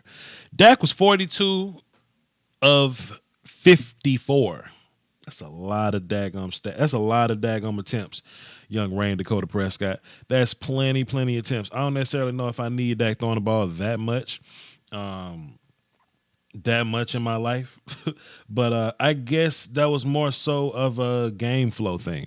I guess that was more so of a we're just at this point to where we have to throw the ball. We have to try to move the ball, and a lot of those passes are shorter passes. It's not like he's throwing the ball ridiculous every time, but I ain't trying to have Dak throw the ball 54 times. That's not necessarily my thing. I want Dak to be chilling, but 450. 455 yards. Watch this. 455 yards. That's ridiculous, bro. That is plenty yards, man. If Dak didn't have the turnovers, if Dak didn't have the turnovers, 42 for 54, 455 yards, 3 touchdowns, and you just limit the 2 interceptions, that's a monster game from young Dak Prescott. We just got to limit the interceptions and the fumbles, especially when we get them, you know. Zeke got his 28 carries for 113 yards. 4 yards a carry, can't beat that with a stick. But he also got 12 receptions for 79 yards. So y'all want to see Zeke get more caught up in the passing game there. Well, sometimes dumping off the Zeke is the play to make. You know, once Zeke catches the ball, he turns into a runner again. You know, that's that there. I don't need to pull up the chat box. I don't need to get directly into it. Where else we at? Let's take a look at receiving stats. Amari Cooper, 13 targets, 10 receptions, 217 yards, 3 touchdowns. Jeez. Michael Gallup got 4 catches for 4 catches for 24 yards, but he had 9 targets, so you know that Dak is looking that way. Dak is definitely looking that way. I thought that Dalton Schultz was the most productive tight end. 3 targets, 3 catches for 37 yards. That's definitely a great little average. 10 plus yards per catch. But Blake Jarwin got the most. He got 7 targets, 7 attempts, 56 yards. I can't wait to watch the film again. Matter of fact, I need to make my poll right now. Chat box, help me make this poll. Help me make this poll about who we're trying to watch first. What films are we trying to watch first? So chat box, in the chat box right now, let me know who y'all trying to watch film on first, so I can have a good idea about who I need to drop immediately. Who are the guys most excited about? It's probably 9 times out of 10 going to be Amari Cooper first. Not even gonna lie to you. Not even gonna flex. Not even gonna stunt. 9 times out of 10, it's probably gonna be Amari Cooper, man. As far as excitement, like what y'all trying to see first. I see Connor Williams here. That's interesting. Connor Williams, O-line. Now, see, I tried to listen to y'all silly asses last time, and y'all said Connor Williams, and y'all said the O-line first. Y'all said that, but hell, the O-line wasn't even the one. The O-line wasn't even the move. Vander Esch ended up being the move. So Allen Hurns is being slept on. I don't think Allen Hurns is being slept on. I just think Allen Hurns is being approached properly. I don't think we're necessarily sleeping on Allen. But you know, as far as the film sessions this week, it's probably going to be Cooper's going to be one of them. I'll take a look at the linebacker, see what they did. We'll get into. I think I'll probably get Zeke a good old film session in there. You know what I'm saying? Just something to get Zeke going.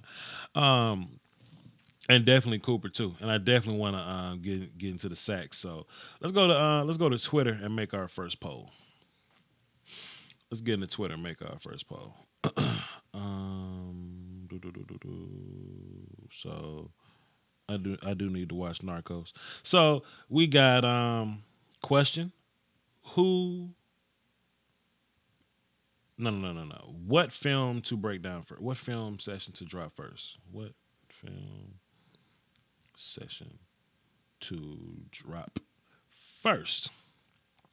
I see a lot of stuff in there. You gonna show and not tell who she is? I mean, that's Demetria Obalor, my fam. I mean, how do you not know? How do you not? How do you not know? It's Demetria Obalor, my favorite traffic lady. She's in Dallas actually. Let's go Amari Cooper. I might even throw like tight ends in there or something like that, just to kind of see what they did. O-line, we're gonna add an option, and we're gonna put D-line, add another option, and we're gonna put DBs. O-line, D-line, Amari Cooper. I'm gonna put Zeke in the big one. I'm gonna put Zeke in the big one.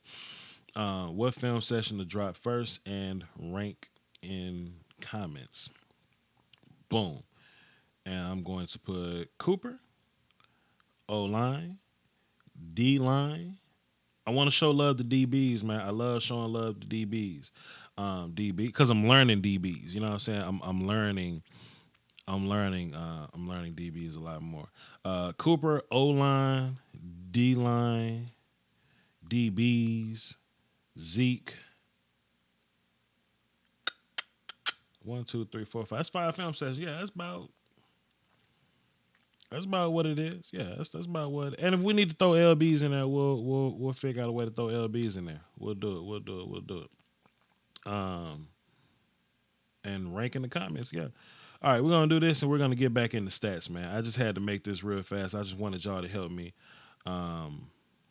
put together this tweet real fast, and I'll drop it elsewhere, but it's very important to know what the people want to see first. You know, I'm not going to be the opposite. I'm not going to save the important film session for last. I'm not like Gotenks. I'm not going to make the fight more fantastic. See, I'm going to give y'all what the hell y'all want to see. Boom, here we go. All right, now back to stats, y'all. Back to stats. Bees had 4 targets, 2 for 18. I was saying earlier, man, it's very interesting when we think about Beasley, man. I just think Dak is getting more comfortable with more guys here. You know what I mean? I don't necessarily think that Beasley is. I don't think he's trash. I still think Beasley is a great route runner, but Beasley's gonna have to work in whatever situation that they put him in. I don't think Beasley's gonna be like a front running guy anymore. So we'll see what happens there. Let me look at the drive charts here. Cowboys, first drive, punt. Get the ball to the Eagles. They spend 4 minutes, 7 plays, punt. Cowboys settle for a field goal, 13 plays, took 7 minutes to do it. Interesting. But we score. We get the ball to the Eagles. They punt. Cowboys throw an interception after 5 minutes, 10 plays, 69 yards. Crazy. Eagles get the ball back. They punt. Cowboys missed the field goal. That was a 6-minute drive, 77 yards, 10 plays. So that's 3 points left on the board. And hell, we was driving the hell out the ball there, so that's kind of 2 field goals that we could have missed out on. So that's 6 points altogether. So Eagles get the ball back, fumble. Cowboys get a field goal. Both of those are very, very short drives there. The Eagles get the ball at the beginning of the third, punt. Cowboys kick a field goal. That drive took 4 minutes, 51 yards. Eagles get the ball back, punt. The Eagles did nothing all day, man.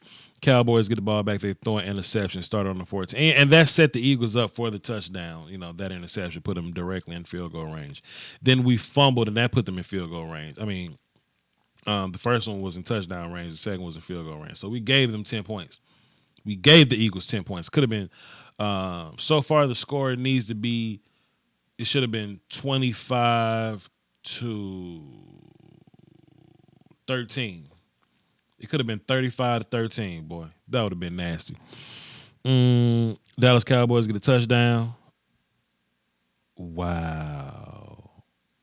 Peep this out, y'all. Sometimes you got to look at these stats to, put it in perspective or whatever. 1, 2, 3. Cowboys had the ball 3 possessions. They score on 2 of them.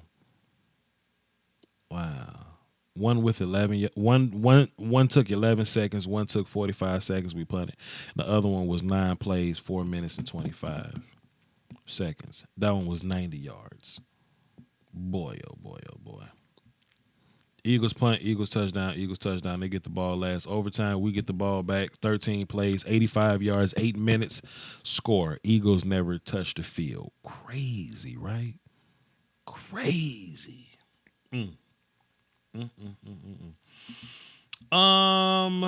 We're going to look at the defense. let's take a look at the defense and see what they brought here. Then after that, we can go. After that, we can bounce. Let me boom, boom, boom, boom, boom. Let me put a poll in for my YouTube community as well, because I do have a YouTube community page. Like all y'all, my YouTube community, but I actually have a YouTube community page. So D-Line and Zeke. Yeah, I got another option. Okay, cool. Cooper, O-line, D-line, Zeke, DBs. I know they're gonna give me 6 options. No, they ain't giving me 6 options. All right, cool. Put that there. Let's take a look at the defensive stats. They got Joe Looney down for a fumble for whatever reason. How the hell that work? Anthony Brown and Cheeto had a pass deflection. I get it. Okay, cool. Jalen Smith had 5 tackles and 4 assists, 1 tackle for loss. Van Der Esch had 4 tackles, 2 assists. Jeff Heath had 3 tackles. I remember them being 3 big tackles from Jeff Heath too. I really like what Jeff Heath did. D-Law had 3 tackles, 1 assist, one was for a loss. He didn't necessarily get a sack, but that's fine. Lane Johnson is a damn good offensive lineman. He's one of the only ones that can block D-Law, but D-Law got busy. He got busy in the run game. Cheeto got 3 tackles in the pass deflection. Damian Wilson got 2 tackles. He played a lot more this game than he did last game. Byron got 2 tackles. Avery Woods got 2 and an assist. Tyrone Crawford played a great game. He only had 1 tackle, though. 1 tackle, I think that was a sack, but he played a great game that won't necessarily show up on the box score or whatever. I'm going to break down some Tyrone Crawford when it's time to do D-line film. Randy Gregory got a tackle, which was a sack, which was a tackle for loss. Did a lot more in the game pressure-wise. We'll talk about it once we cross that road. Malik Collins got 1 tackle on the stat board. Like I said, Anthony Brown got 1 tackle, yes. Brett Maher, 3 for 4 on field goals, 2 for 2 on extra points. His long was 62. Crazy. Boy, oh boy, oh boy. That's it. All right, y'all. That's everything. Chat box, if y'all got something.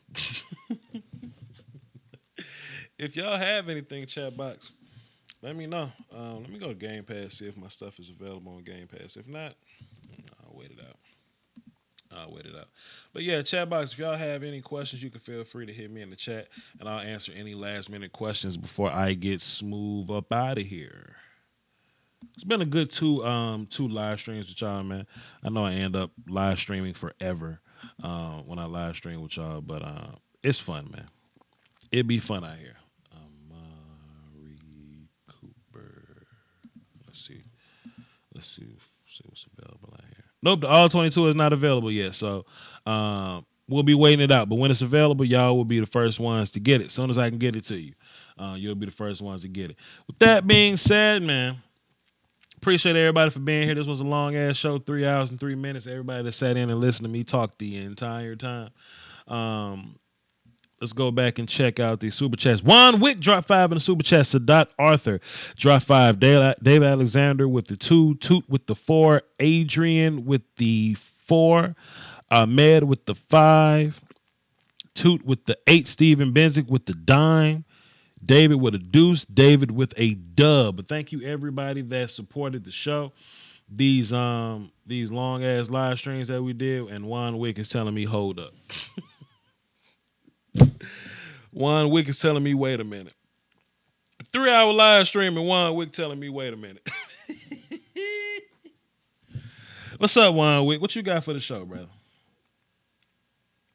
What you got for the show, young Juan Wick? Dun, dun, dun, dun. My boy said he fresh here, man. Let me see what said talking about. Juan Wick, what's good, fam? How many sips of water did you have in the second quarter?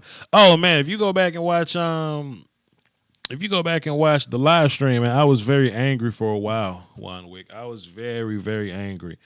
No, I wouldn't say angry, but I was bummed for a while. My mood definitely took a big dip, man. It took a big dip, but Hey man, we got it done at the end, man. That's all that matters. We got it done at the end. Anyway, I'm Voch Lombardi with my Natchez High powerlifting shirt on. You know what I'm saying? That's how we get down. It's been a good one, man. We're done reacting. We're done having fun. Now it's time to get back to work. I'm going to break down the film, teach the masses, tell y'all what I see, try to talk about anything that we need, to be corrected or whatever. And then after that, we're gonna move on and to the Indianapolis Colts. All right. So with that being said, I'm Voch Lombardi, man. Y'all hold it down for the Doski Woski and the Peasky Whiskey. Follow me on Twitter, VOCHLOMBARDI, and the Voch's Voice Podcast. That's the non-football joint. It's fire. Y'all hold it down, y'all. Peace.